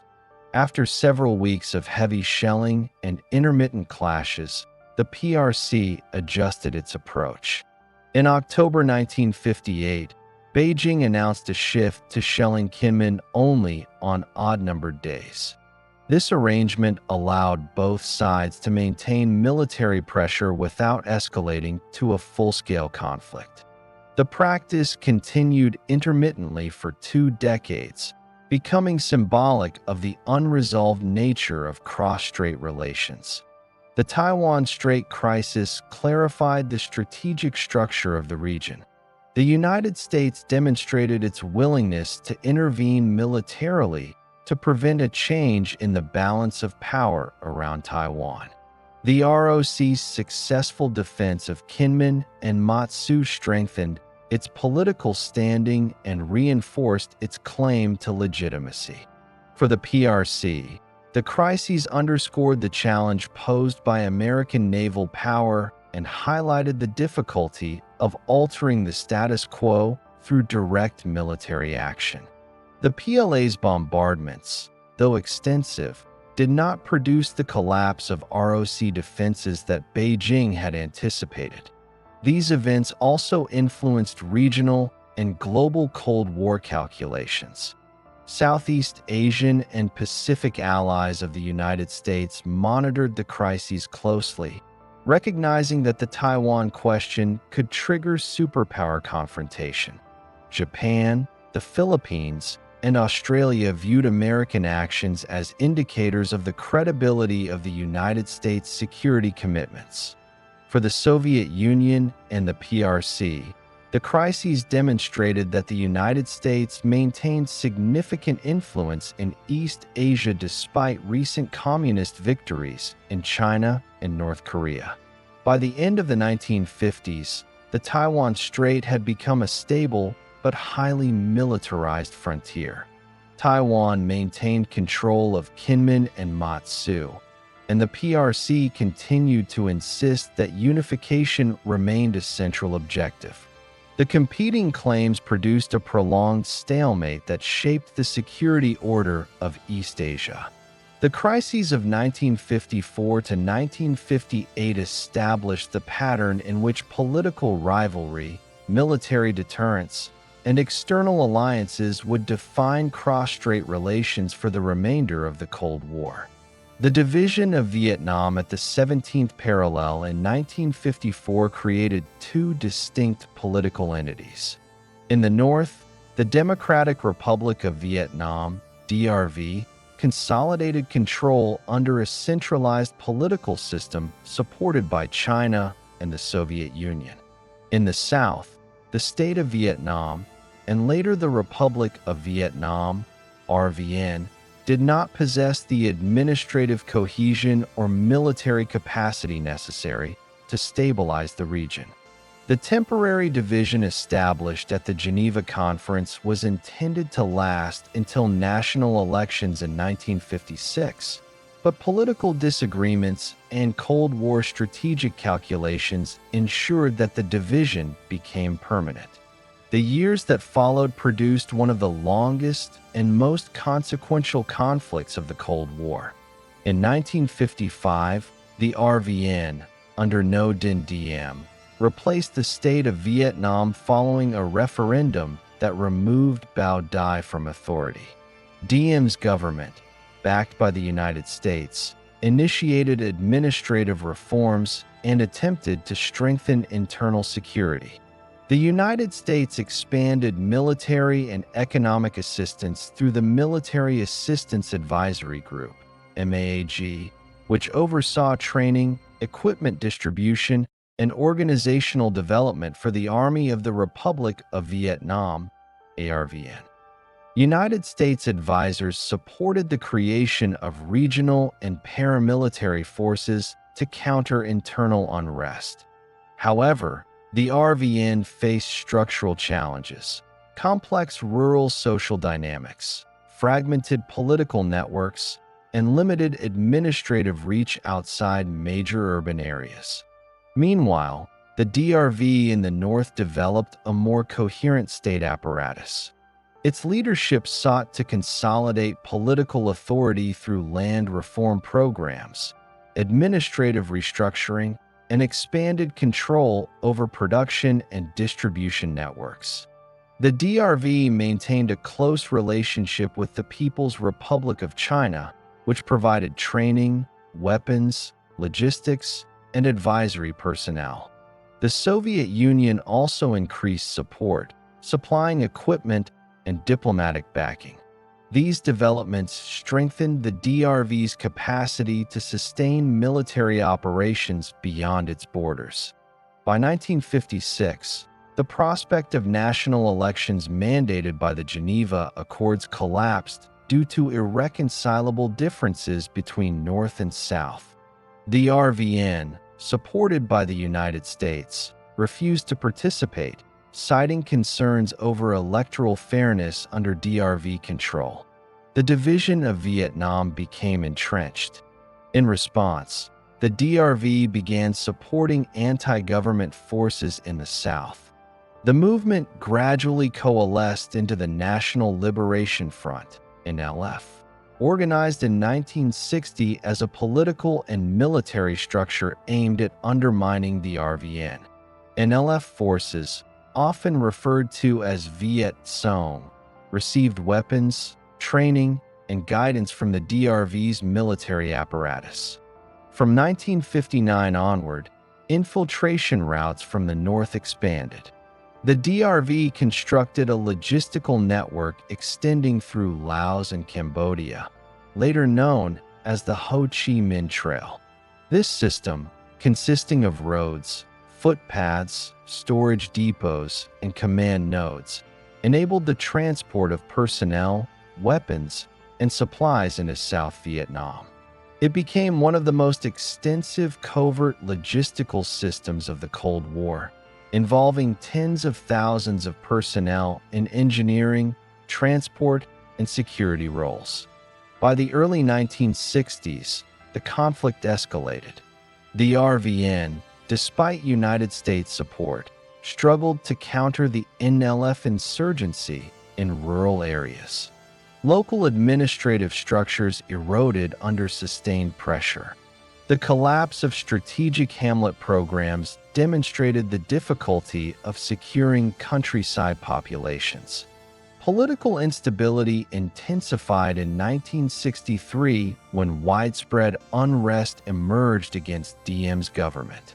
The United States reassessed its position, and later that year, Diem was removed and killed in a military coup supported by elements within the RVN armed forces. The change in leadership did not stabilize the political environment. A series of short-lived governments followed, weakening the RVN's ability to coordinate national defense.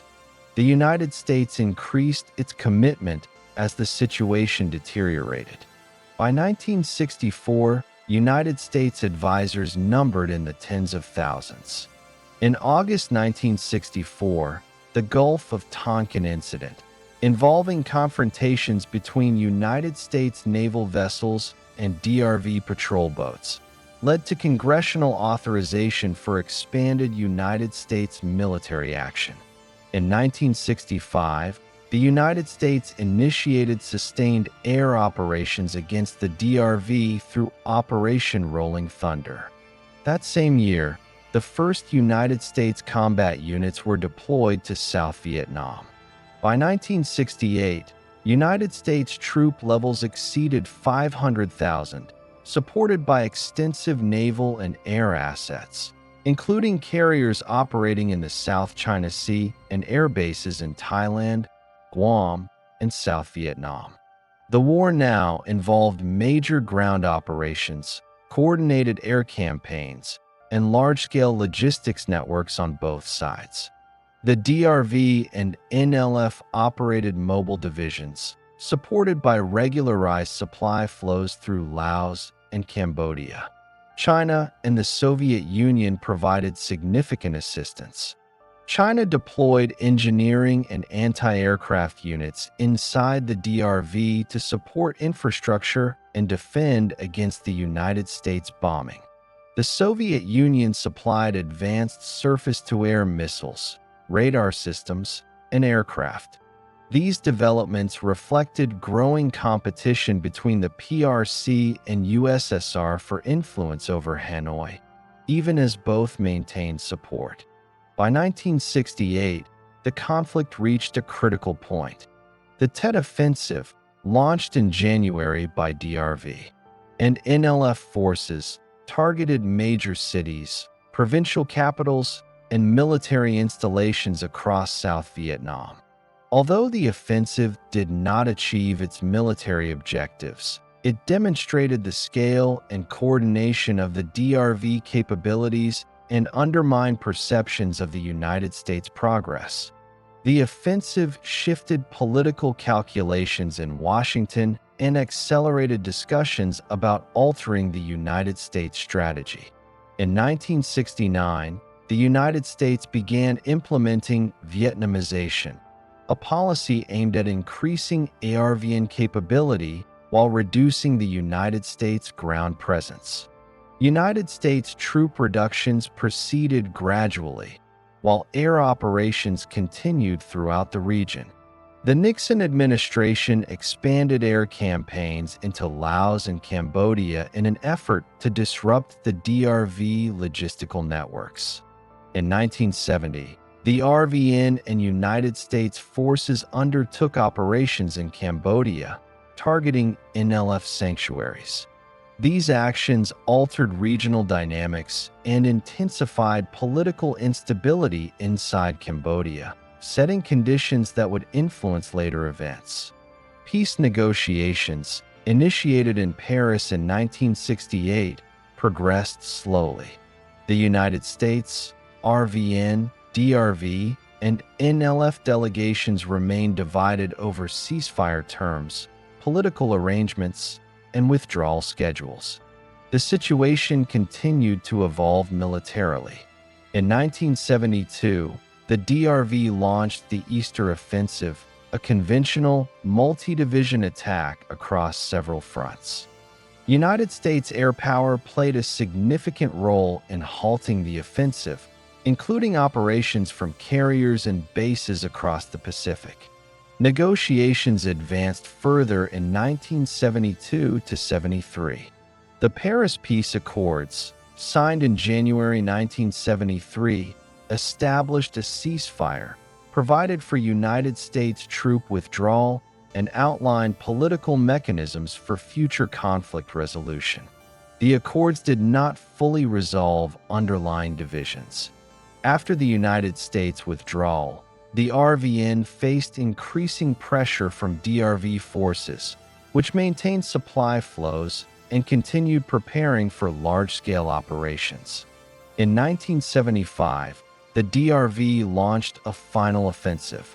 The RVN, facing shortages of fuel, ammunition, and equipment, and lacking external support, could not sustain prolonged defense. Provinces in the Central Highlands fell rapidly, followed by key coastal regions. By April 1975, DRV forces advanced toward Saigon. On April 30th, 1975, the RVN government collapsed, and Saigon came under the control of DRV forces, marking the end of the Vietnam War and the unification of Vietnam under a single government. The conflict reshaped Cold War Asia. It represented the largest military engagement of the United States during the Cold War and demonstrated the limits of external intervention in complex regional conflicts. It altered regional alliances, influenced United States strategic calculations, and affected the internal trajectories of Laos and Cambodia. It also shaped the evolving relationship between the PRC and the Soviet Union, as both states used assistance to Hanoi to assert influence in the region. The Vietnam War, lasting from 1955 to 1975, became one of the defining events of the Cold War. It transformed the political landscape of Southeast Asia, reshaped the United States strategy, and altered the balance of power in the region. The end of the conflict marked a turning point, closing one phase of the Cold War in Asia, but leaving unresolved issues that continued to influence regional dynamics in the decades that followed. As the Cold War expanded across Asia, Southeast Asia became a region of significant political instability. Newly independent states faced internal conflicts, contested political alignments, and pressure from both communist and anti-communist blocs. Between the 1950s and the 1970s, Indonesia, Laos, and Cambodia each experienced crises shaped by domestic power struggles and external intervention. These events affected regional alignments, reshaped state institutions, and extended the reach of Cold War competition across mainland and maritime Southeast Asia. Indonesia emerged from Dutch colonial rule in 1949 as one of the largest newly independent states in the region. The country adopted a unitary structure under President Sukarno, who managed a diverse population, and a complex political landscape that included nationalist parties, Islamic organizations, regional groups, and a large communist party, the Partai Komunis Indonesia (PKI). By the late 1950s, Indonesia faced internal divisions and separatist movements in Sumatra and Sulawesi.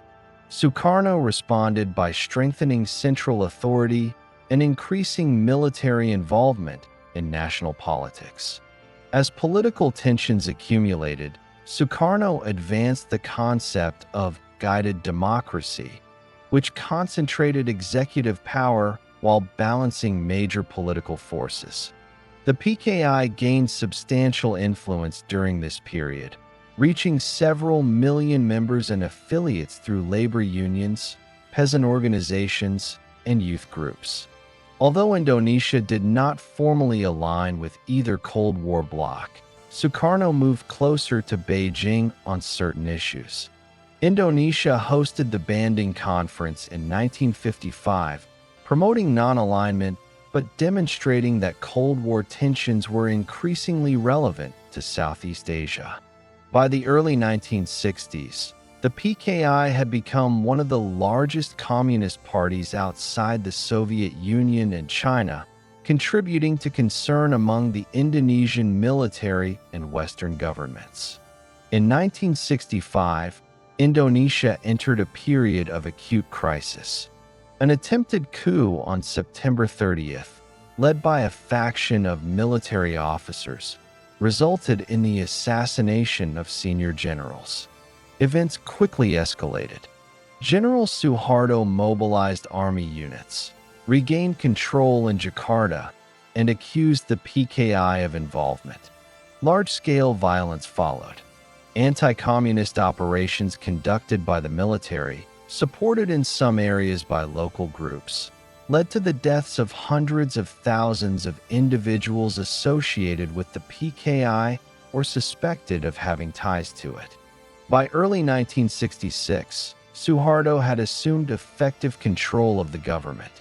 Sukarno's authority diminished, and in 1967, Suharto formally became president. Indonesia shifted its foreign policy orientation, restoring relations with Western states, reducing tensions with regional neighbors, and reducing the influence of left-leaning organizations within the country. The crisis fundamentally restructured Indonesia's political system and aligned it more closely with United States-supported regional frameworks. While Indonesia experienced internal transformation, Laos became a focal point of Cold War competition on the mainland. After the First Indochina War, Laos gained independence under the Geneva Accords of 1954. The accords designated Laos as a neutral state, prohibiting foreign military presence. However, The country's political system was divided among three major factions: the royal government, neutralist forces, and the communist Pathet Lao. Despite the neutrality agreement, these factions competed for influence, and external powers sought to shape the outcome. By 1959, the Pathet Lao, with support from the DRV, expanded their organizational networks and increased military activity in the northeast. The United States responded by strengthening assistance to the royal government. A series of political crises followed. In 1960, Captain Kong Le led a coup advocating neutralism. His movement briefly controlled Vientiane before being displaced by rival forces. The situation deteriorated into a multi-sided civil war. North Vietnamese units operated within Laos to secure supply routes leading to South Vietnam, forming key sections of the Ho Chi Minh Trail. The Pathet Lao, benefiting from DRV support, gained strength across several regions. The United States, concerned about the strategic implications of a communist-aligned Laos, provided extensive assistance to the royal government, including training programs, equipment transfers, and covert operations conducted through the CIA in cooperation with local forces such as the Hmong under General Vang Pao. Air operations from bases in Thailand supported government positions, while ceasefire agreements repeatedly broke down. The 1962 Geneva Agreement reaffirmed Laotian neutrality, but violations soon resumed. As the war in Vietnam intensified, Laos became an essential corridor for DRV logistics, and United States air power targeted sections of the supply network in an effort to disrupt infiltration routes. By the early 1970s, the Pathet Lao controlled substantial territory. The royal government, weakened by prolonged conflict and dependent on external support, struggled to maintain its position. After the Paris Peace Accords of 1973 reduced United States involvement in the region, the balance shifted further. In 1975, the Pathet Lao entered Vientiane, and the monarchy was abolished. Laos became a single-party state aligned with the communist bloc. The conflict demonstrated how regional wars in Southeast Asia were interconnected and how shifts in one theater could influence outcomes in another. Cambodia experienced an equally destabilizing trajectory. Following independence from France in 1953, Cambodia under Prince Norodom Sihanouk pursued a policy of neutrality. Sihanouk attempted to maintain distance from both Cold War blocs while balancing internal political pressures. However, the conflict in Vietnam gradually eroded Cambodian neutrality. North Vietnamese and NLF units established sanctuaries in eastern Cambodia, using the territory to support operations in South Vietnam. The Cambodian government protested but lacked the capacity to expel these forces. Political tensions increased inside the country. In 1970, while Sihanouk was abroad, the National Assembly removed him from power and installed General Lon Nol as leader of the Khmer Republic. The new government aligned more closely with the United States and allowed wider military cooperation. The shift marked a major turning point. North Vietnamese and NLF forces expanded operations, while the United States and South Vietnam conducted cross-border incursions aimed at disrupting supply bases. These actions destabilized rural Cambodia and accelerated the growth of the Khmer Rouge, a communist movement led by Pol Pot. Previously marginal, the Khmer Rouge gained support by exploiting political unrest, national grievances, and the social consequences of war. Throughout the early 1970s, Cambodia became a major battleground. The Lon Nol government faced simultaneous pressure from the Khmer Rouge, North Vietnamese units, and internal instability. The United States provided extensive military assistance and conducted air campaigns in an effort to prevent the collapse of the Republic. Despite this support, the government steadily lost territory. By 1975, the Khmer Rouge surrounded Phnom Penh. On April 17, 1975, they captured the capital, ending the republic and establishing a new political regime. Cambodia's internal conflict, influenced by regional wars and Cold War alignments, produced one of the most consequential political transformations in Southeast Asia. The crises in Indonesia, Laos, and Cambodia demonstrated the extent to which Cold War rivalry penetrated diverse political environments. Each country faced distinct internal challenges, but external intervention influenced the trajectory of its conflicts. Indonesia's crisis reshaped the political balance in maritime Southeast Asia, aligning one of the region's largest states with United States-supported frameworks. Laos became an extension of the war in Vietnam, revealing how logistical networks and cross-border operations linked multiple conflicts. Cambodia's instability, triggered by internal political shifts and pressures from the Vietnam War, led to the collapse of the republic and the rise of a movement that would fundamentally reshape the country's future. By the late 1970s, the political map of Southeast Asia had changed significantly. Communist governance had taken hold in Laos and Cambodia. Indonesia had undergone a complete political reorientation. These developments reflected both internal dynamics and the broader Cold War contest that shaped the region.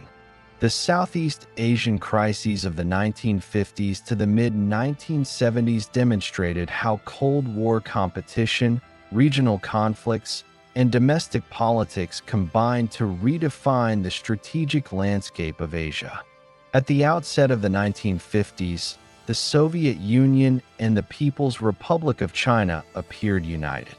The Sino-Soviet Treaty of Friendship, Alliance, and Mutual Assistance, signed in 1950, formalized political and military cooperation. The Soviet Union provided significant economic and technical aid to China, including industrial equipment, scientific training, and military technology. More than 10,000 Soviet advisors worked across Chinese factories, research institutes, military academies, and infrastructure projects during the early 1950s. This collaboration supported China's initial industrialization and contributed to the modernization of the People's Liberation Army. The partnership also shaped Cold War alignments in East Asia, reinforcing a perception of communist unity. However, tensions emerged as both states pursued divergent political, strategic, and ideological goals. The death of Joseph Stalin in 1953 marked the beginning of a transition. Nikita Khrushchev's consolidation of leadership in the Soviet Union introduced policy changes that Beijing did not fully accept. Khrushchev's 1956 secret speech, which criticized Stalin's leadership, created a profound ideological disagreement. The Chinese leadership opposed the policy of de-Stalinization, arguing that it weakened the authority of socialist movements worldwide.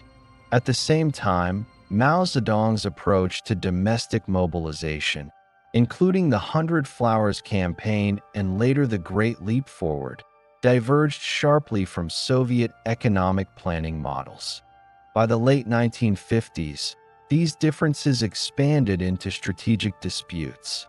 China opposed Khrushchev's policy of peaceful coexistence with the West, arguing that it reduced pressure on capitalist states and abandoned revolutionary goals.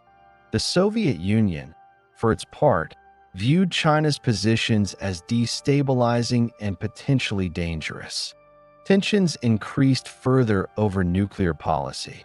Although the Soviet Union aided China's early nuclear development, including a 1957 agreement to provide a prototype bomb and technical data, Moscow rescinded the offer in 1959 and withdrew nuclear advisors. This decision represented a significant shift, signaling that strategic cooperation was no longer guaranteed. The deterioration of relations accelerated after 1959. China criticized Soviet diplomacy during the Taiwan Strait tensions of 1958, believing that Khrushchev's caution undermined PRC objectives. The Soviet Union objected to China's domestic programs and assessed the Great Leap Forward as economically unsustainable.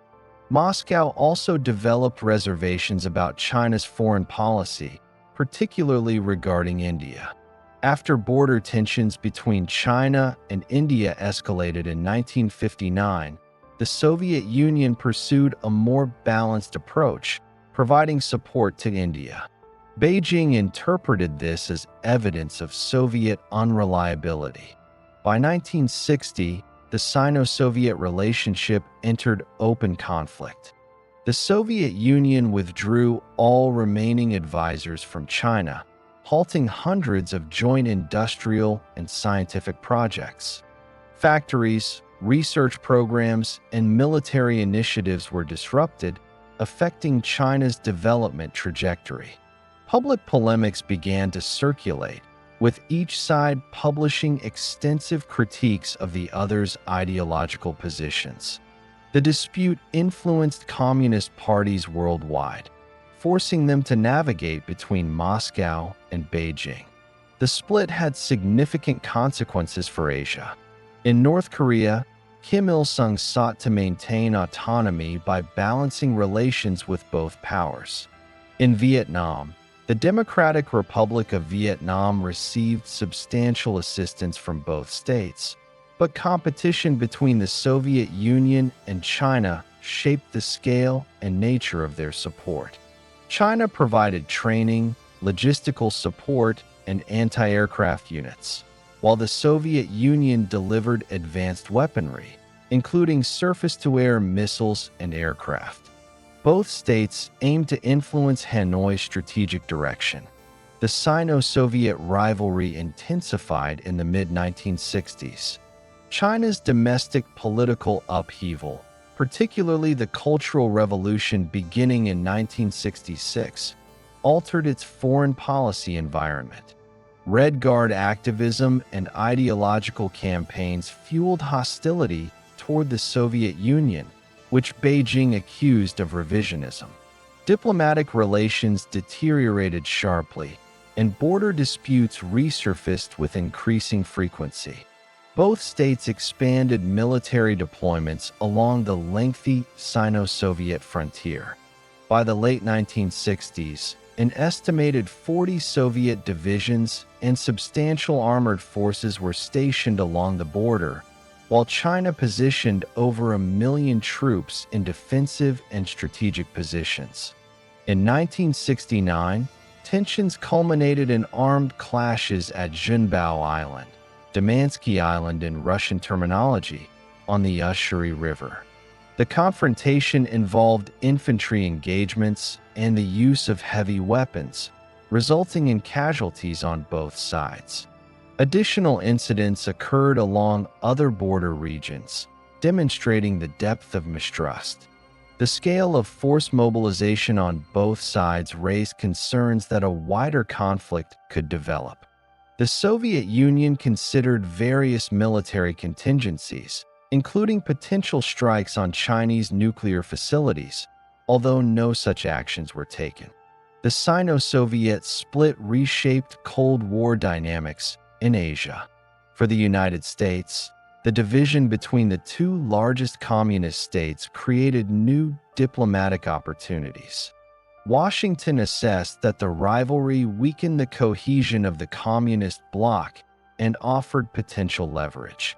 By the early 1970s, the United States began exploring diplomatic engagement with China, culminating in high-level exchanges.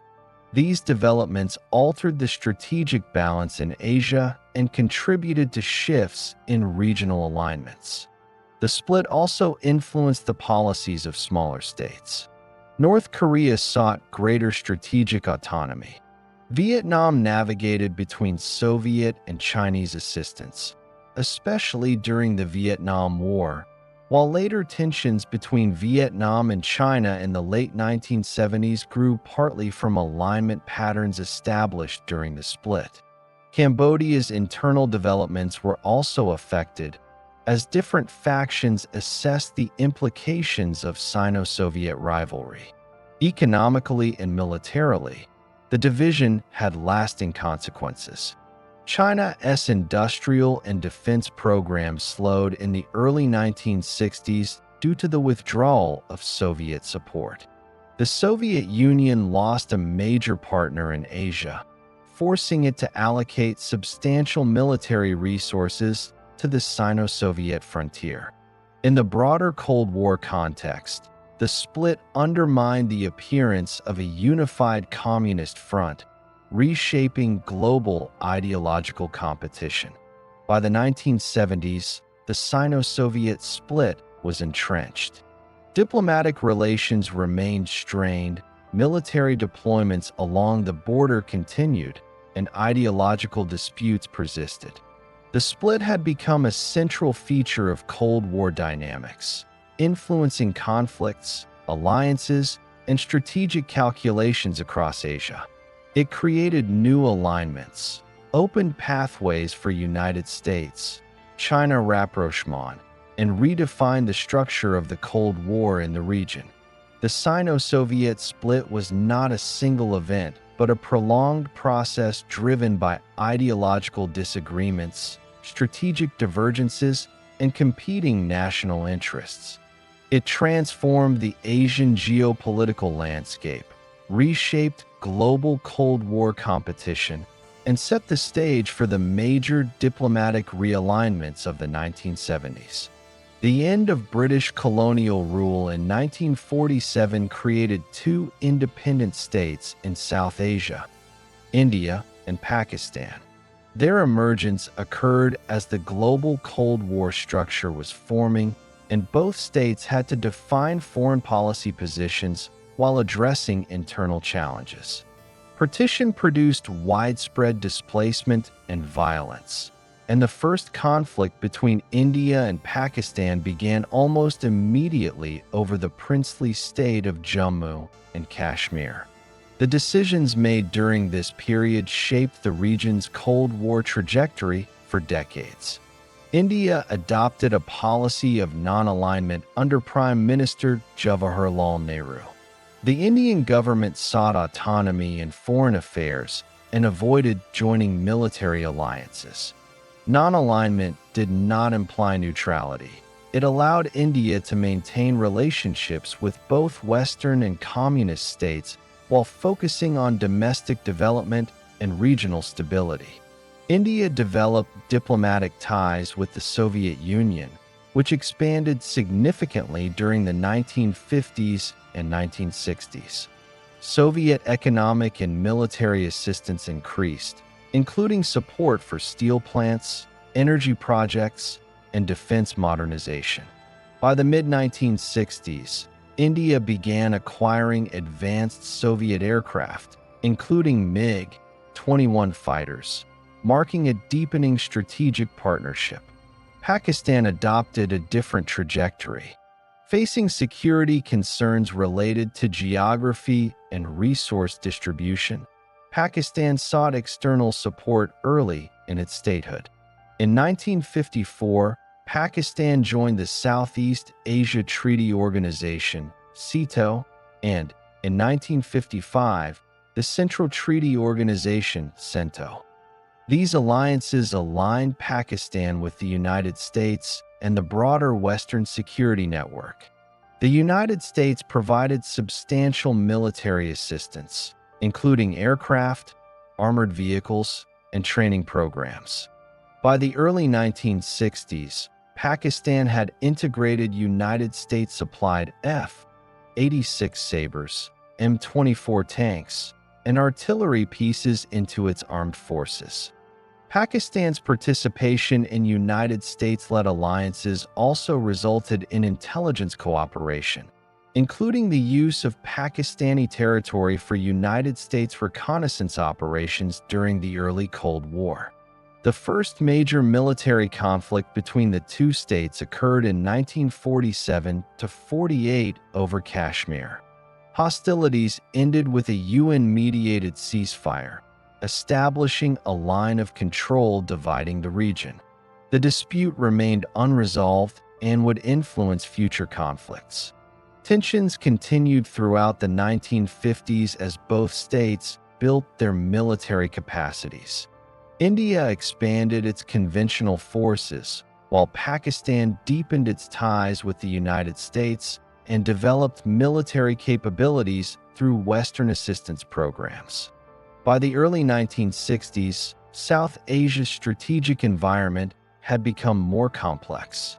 China and India entered a period of increasing tension due to border disputes in the Himalayas. These disputes culminated in the Sino-Indian War of 1962, during which Chinese forces advanced across contested areas. The conflict demonstrated weaknesses in India's military preparedness and triggered a reassessment of defense policy. While India requested limited United States assistance during the crisis, the experience accelerated India's long-term military cooperation with the Soviet Union. In 1965, India and Pakistan entered their second major conflict. Escalating disputes over Kashmir led to a full-scale war involving infantry, armored units, and air operations. Pakistan deployed United States-supplied equipment, while India utilized both domestic and Soviet-manufactured systems. The conflict ended with the Tashkent Agreement in early 1966, mediated by the Soviet Union. Although territorial positions largely returned to pre-war lines, the underlying issues remained unresolved. The war influenced alliance dynamics. The United States reduced military assistance to Pakistan, while the Soviet Union increased its diplomatic and military engagement with India. During the late 1960s and early 1970s, internal developments in Pakistan further reshaped regional dynamics. Political tensions between West Pakistan and East Pakistan escalated. In 1971, conflict erupted following contested elections and political disputes. The situation rapidly deteriorated as military operations in East Pakistan produced a humanitarian crisis, leading to significant refugee flows into India. India intervened militarily in December 1971. Pakistani forces in East Pakistan, numbering approximately 90,000 personnel, surrendered within weeks. East Pakistan became the independent state of Bangladesh. The conflict demonstrated India's growing military capacity and its strengthened strategic partnership with the Soviet Union, formalized through the 1971 Indo-Soviet Treaty of Peace, Friendship, and Cooperation. The 1971 war altered Cold War alignments in South Asia. India emerged as a significant regional power with Soviet support. Pakistan, seeking new strategic partnerships, deepened cooperation with China, which had opposed India during the border conflict in 1962. China provided military equipment, training, and political backing. The United States, having temporarily shifted attention toward China as part of its broader Cold War strategy, maintained relations with Pakistan, particularly during the final stages of the 1971 crisis. During the 1970s and 1980s, nuclear developments became a central element of South Asian Cold War dynamics. India conducted its first nuclear test in 1974, described as a peaceful nuclear explosion. The test demonstrated India's technological capacity and altered regional security calculations. Pakistan responded by accelerating its own nuclear program. By the mid-1980s, Pakistan had made significant progress, supported by international networks and strategic cooperation with states concerned about India's dominance. Both countries pursued nuclear development outside formal Cold War alliance structures, but the programs were influenced by regional rivalries shaped by the global environment. The Soviet invasion of Afghanistan in 1979 further changed South Asia's strategic landscape. Pakistan became a primary conduit for assistance to Afghan resistance groups. The United States and other states provided military aid, channeled through Pakistan's security apparatus.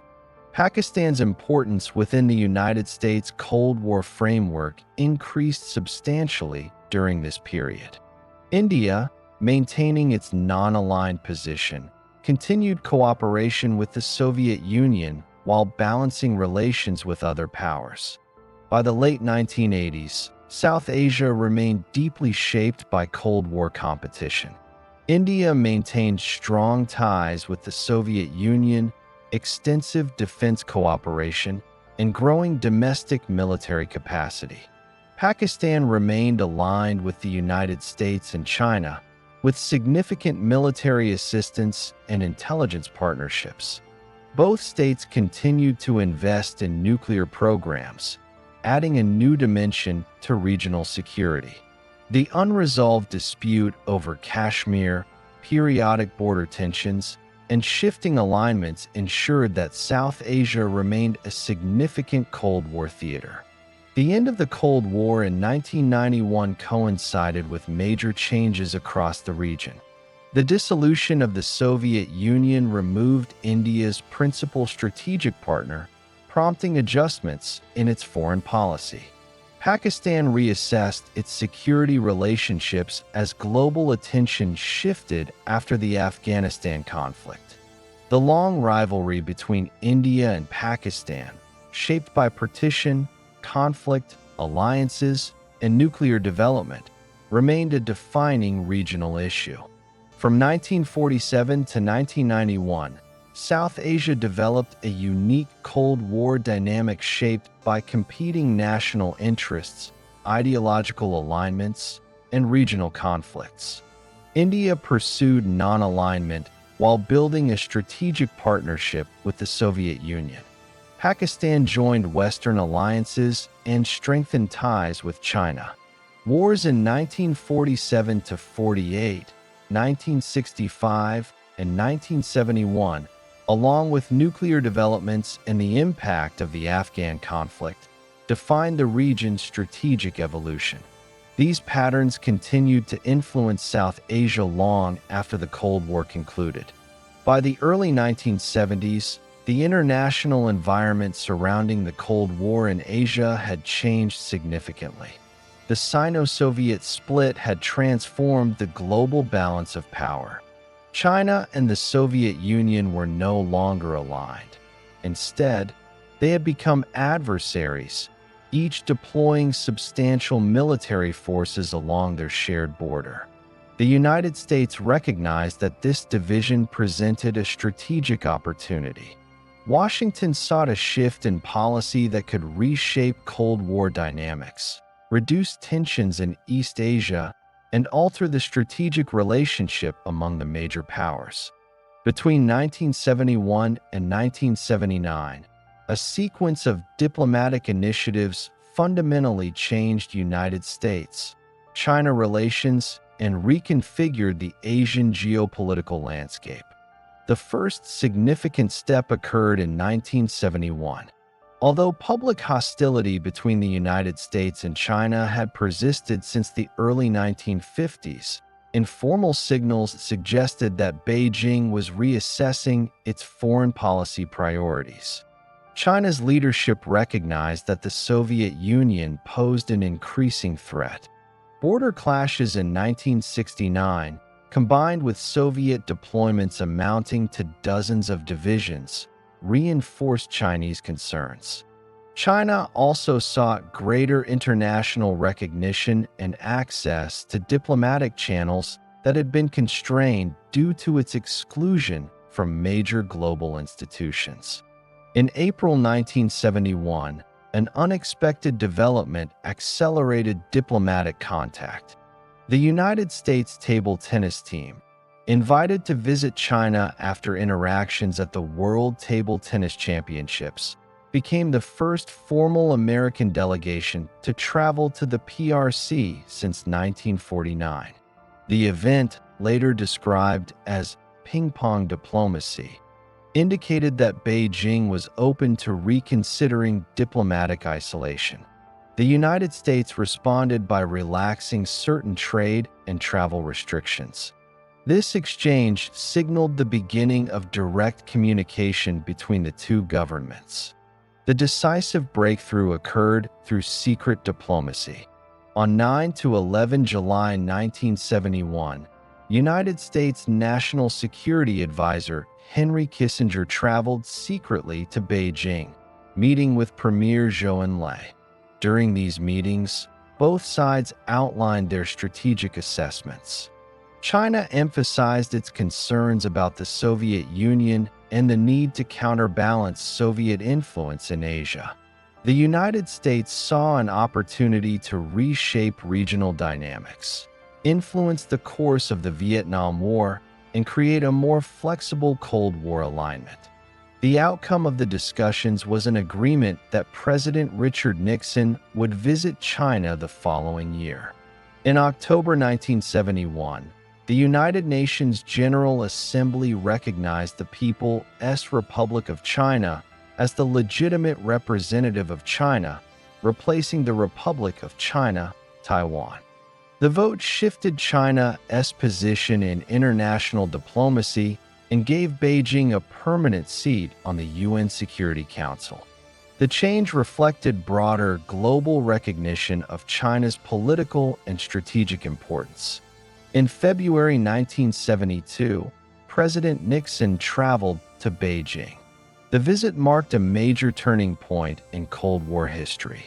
Nixon met with Chairman Mao Zedong and held extensive discussions with Premier Zhou Enlai. The talks addressed a range of issues, including the global balance of power, regional security, and the Vietnam War. The two governments issued the Shanghai Communique, which established key principles guiding the future of United States-China relations.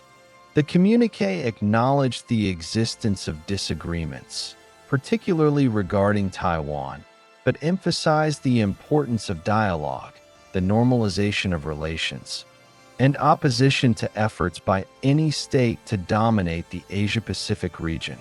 For China, the communique represented international recognition and an opportunity to counterbalance the Soviet Union.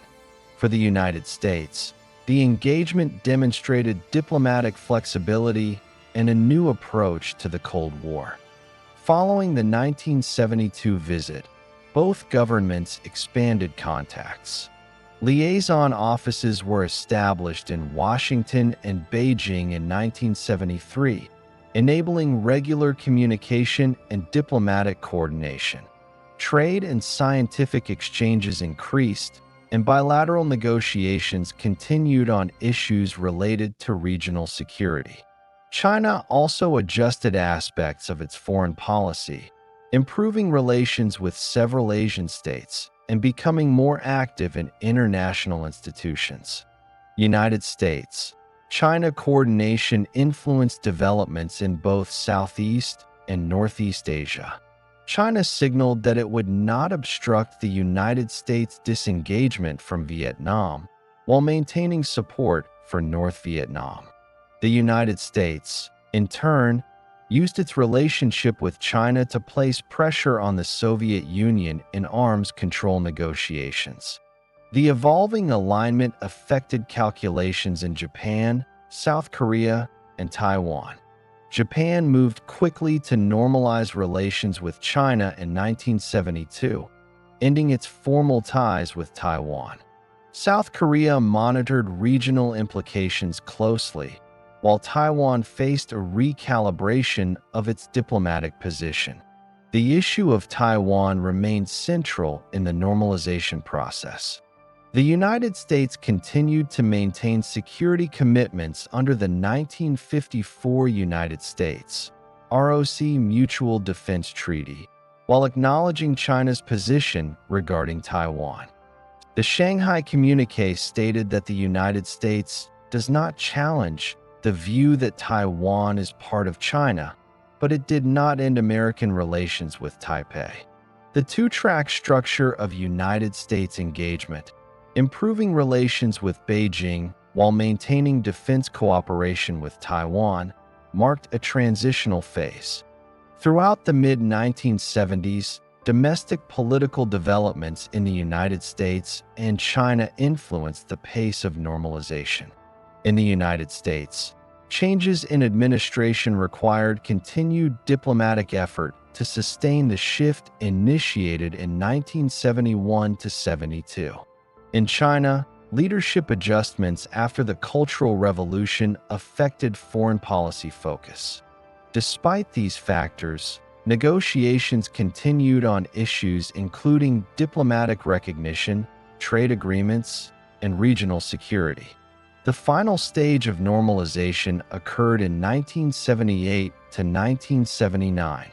On December 15, 1978, the United States and the People's Republic of China announced that they would establish full diplomatic relations effective January 1, 1979. The United States recognized the PRC as the sole legal government of China and reaffirmed its understanding of the Chinese position that Taiwan is part of China. As part of normalization, Washington ended formal diplomatic relations with the Republic of China and abrogated the 1954 Mutual Defense Treaty. However, the United States maintained the capacity to continue unofficial relations with Taiwan. In April 1979, the United States Congress passed the Taiwan Relations Act, which provided the framework for continued commercial, cultural, and security cooperation. Normalization transformed the structure of the Cold War in Asia. The Soviet Union found itself strategically isolated in the region, as both China and the United States shifted their positions. The new triangular balance altered the calculations of states throughout Asia. Japan, Southeast Asian nations, and the United States allies in the Pacific reassessed their strategic environments in response. China gained diplomatic recognition, access to new technology and economic channels, and a more secure position in its rivalry with the Soviet Union. The United States expanded its strategic options and gained leverage in managing global Cold War competition. By the late 1970s, Afghanistan had become a strategically significant point of contention within the global Cold War. The country's position between the Soviet Union, Iran, Pakistan, and South Asia placed it at the crossroads of competing political and security interests. Internal instability, combined with shifting regional dynamics, created conditions that led to direct Soviet military intervention in December 1979. The conflict that followed lasted nearly a decade and contributed to the transformation of Cold War structures in Asia. Afghanistan underwent major internal changes before the Soviet intervention. In April 1978, the People's Democratic Party of Afghanistan, PDP, seized power in a coup known as the Saur Revolution. The new government, led initially by Nur Muhammad Taraki, sought to implement rapid reforms, including land redistribution, expanded secular education, and changes in traditional social structures. These policies faced significant resistance in rural areas. Tribal networks, religious leaders, and local power structures opposed what they viewed as abrupt and intrusive reforms. Armed uprisings began in multiple provinces during 1978 and expanded in scale throughout 1979. The Soviet Union monitored these developments closely. The PDPA was internally divided between two factions, Khalq and Parkham, and political competition weakened the government's coherence. Taraki was replaced by Hafizullah Amin in September 1979 after a period of internal conflict. The Soviet leadership viewed Amin as unpredictable and assessed that his actions contributed to increasing instability. The situation threatened Soviet interests along its southern border, where it maintained major military installations and population centers in Central Asia. Soviet officials believed that prolonged instability in Afghanistan could influence security within their own republics and alter regional alignments. In 1979, Soviet advisors increased their presence, and Afghanistan requested additional military assistance. By late 1979, the situation had deteriorated. The PDPA government lost control over large sections of the countryside, and resistance groups, collectively referred to as the Mujahideen, expanded in organization and scale. The Soviet Union faced pressure to intervene directly to prevent the collapse of a government aligned with its interests and to maintain regional influence. On 24 to 27 December 1979, Soviet forces executed a coordinated intervention. Approximately 50,000 troops entered Afghanistan in the initial phase, supported by airborne units, mechanized formations, and air assets. Soviet special forces conducted operations in Kabul, including the assault on key government buildings. Hafizullah Amin was killed during the operation, and Bubruk Karmal, a leader from the Parkham faction, assumed the position of head of state. The Soviet Union presented its intervention as fulfilling treaty obligations under the 1978 Soviet-Afghan Friendship Treaty, though the scale and nature of the operation demonstrated broader strategic objectives. The intervention triggered expanded resistance. The Mujahideen, drawing on tribal networks, religious organizations, and local commanders, intensified operations across the country. The Soviet military deployed large numbers of troops, reaching approximately 100,000 personnel at the height of the conflict. Operations focused on securing major urban centers, transportation routes, and strategic valleys. The Soviet Air Force played a central role, conducting airstrikes, transport missions, and reconnaissance. The rugged terrain of Afghanistan, combined with decentralized resistance structures, challenged Soviet military planning. The conflict quickly became internationalized.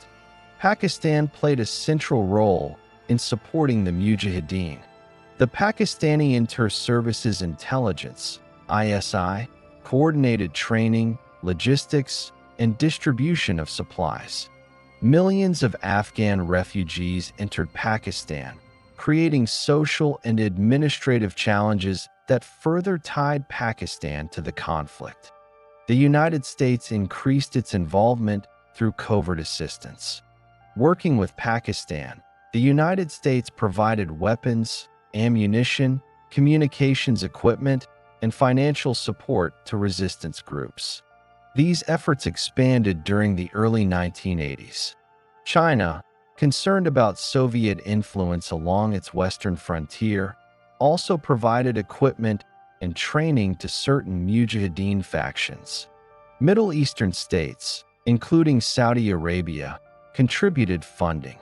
The combined assistance strengthened the operational capacity of resistance groups and allowed them to sustain prolonged conflict against Soviet and Afghan government forces. The strategy of external assistance created a broad support structure that extended beyond Afghanistan's borders and linked the conflict to broader Cold War contests. Soviet forces faced significant operational constraints. Mountainous terrain limited mechanized maneuver, and insurgent groups operated in dispersed formations that avoided conventional engagements. Supply lines required constant protection. Soviet units conducted large-scale offensives to disrupt Mujahideen strongholds, but gains often remained temporary.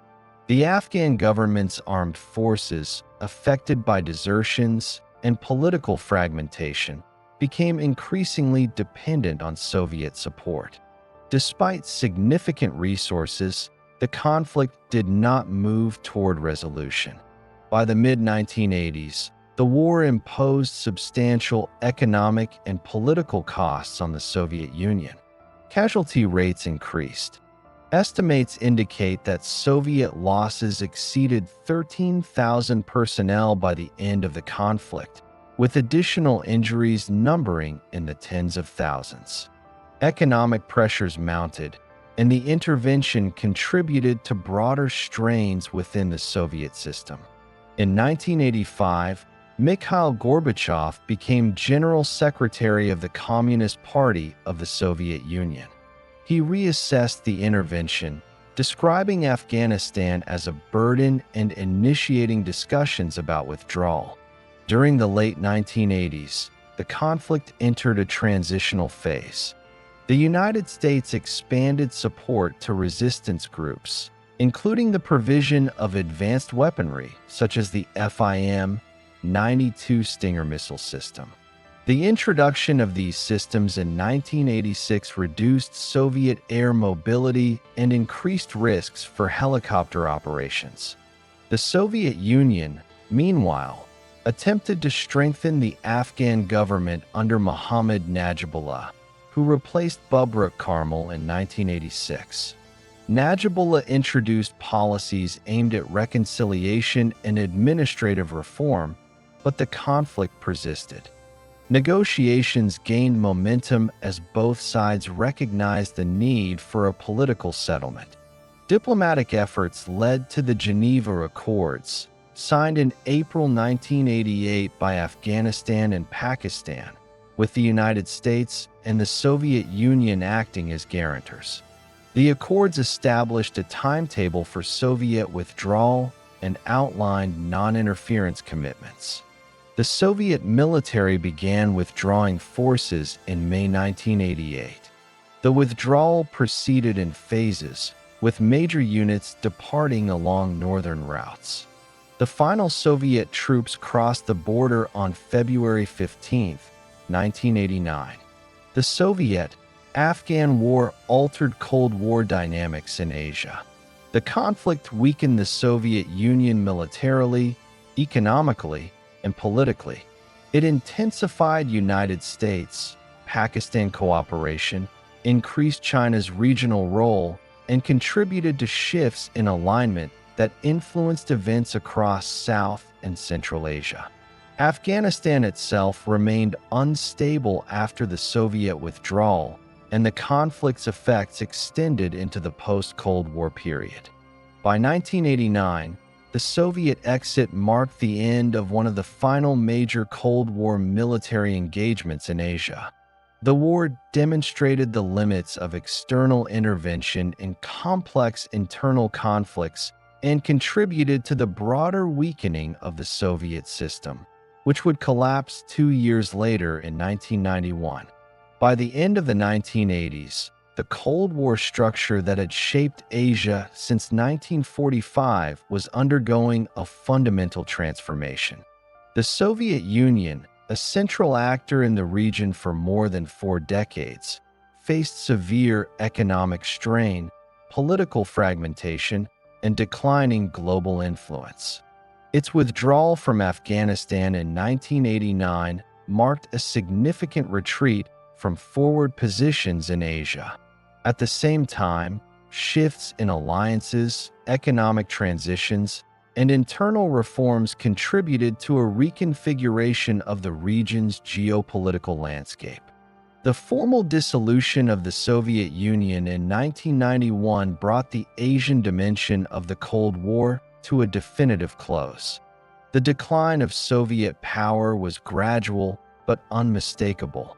Throughout the 1980s, economic stagnation, declining industrial productivity, and burdensome military expenditures weakened the Soviet system.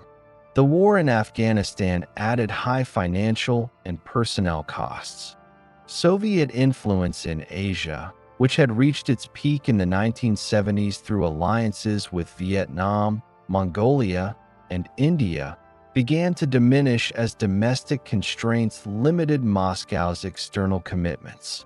Diplomatic and military support to regional partners decreased, and the Soviet Union reduced its presence across multiple fronts.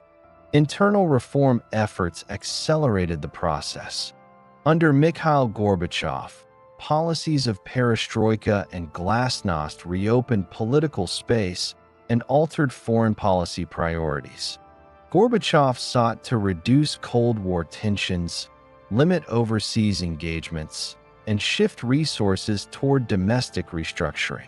These changes influenced relations with Asian states. The Soviet Union normalized relations with China, improved ties with South Korea, and reduced support for Vietnam's position in Cambodia. These diplomatic shifts reflected Moscow's recognition that Cold War structures were unsustainable. Across Asia, states adjusted to changing conditions. Vietnam, facing the loss of consistent Soviet support, initiated economic reforms under the Doi Moi program beginning in 1986. These reforms aimed to increase productivity, encourage foreign investment, and stabilize the domestic economy. Vietnam also prepared to disengage from Cambodia, where it had maintained military forces since 1978. Withdrawal was completed by 1989, and regional diplomacy, involving the ASEAN states, China, and the United Nations, moved toward a settlement of the Cambodian conflict. In Northeast Asia, the shifting global balance influenced relationships among major powers. China, having pursued economic restructuring since 1978, continued to expand international ties and reduce ideological confrontations. The normalization of relations with the United States in 1979 positioned China within a more flexible set of global arrangements.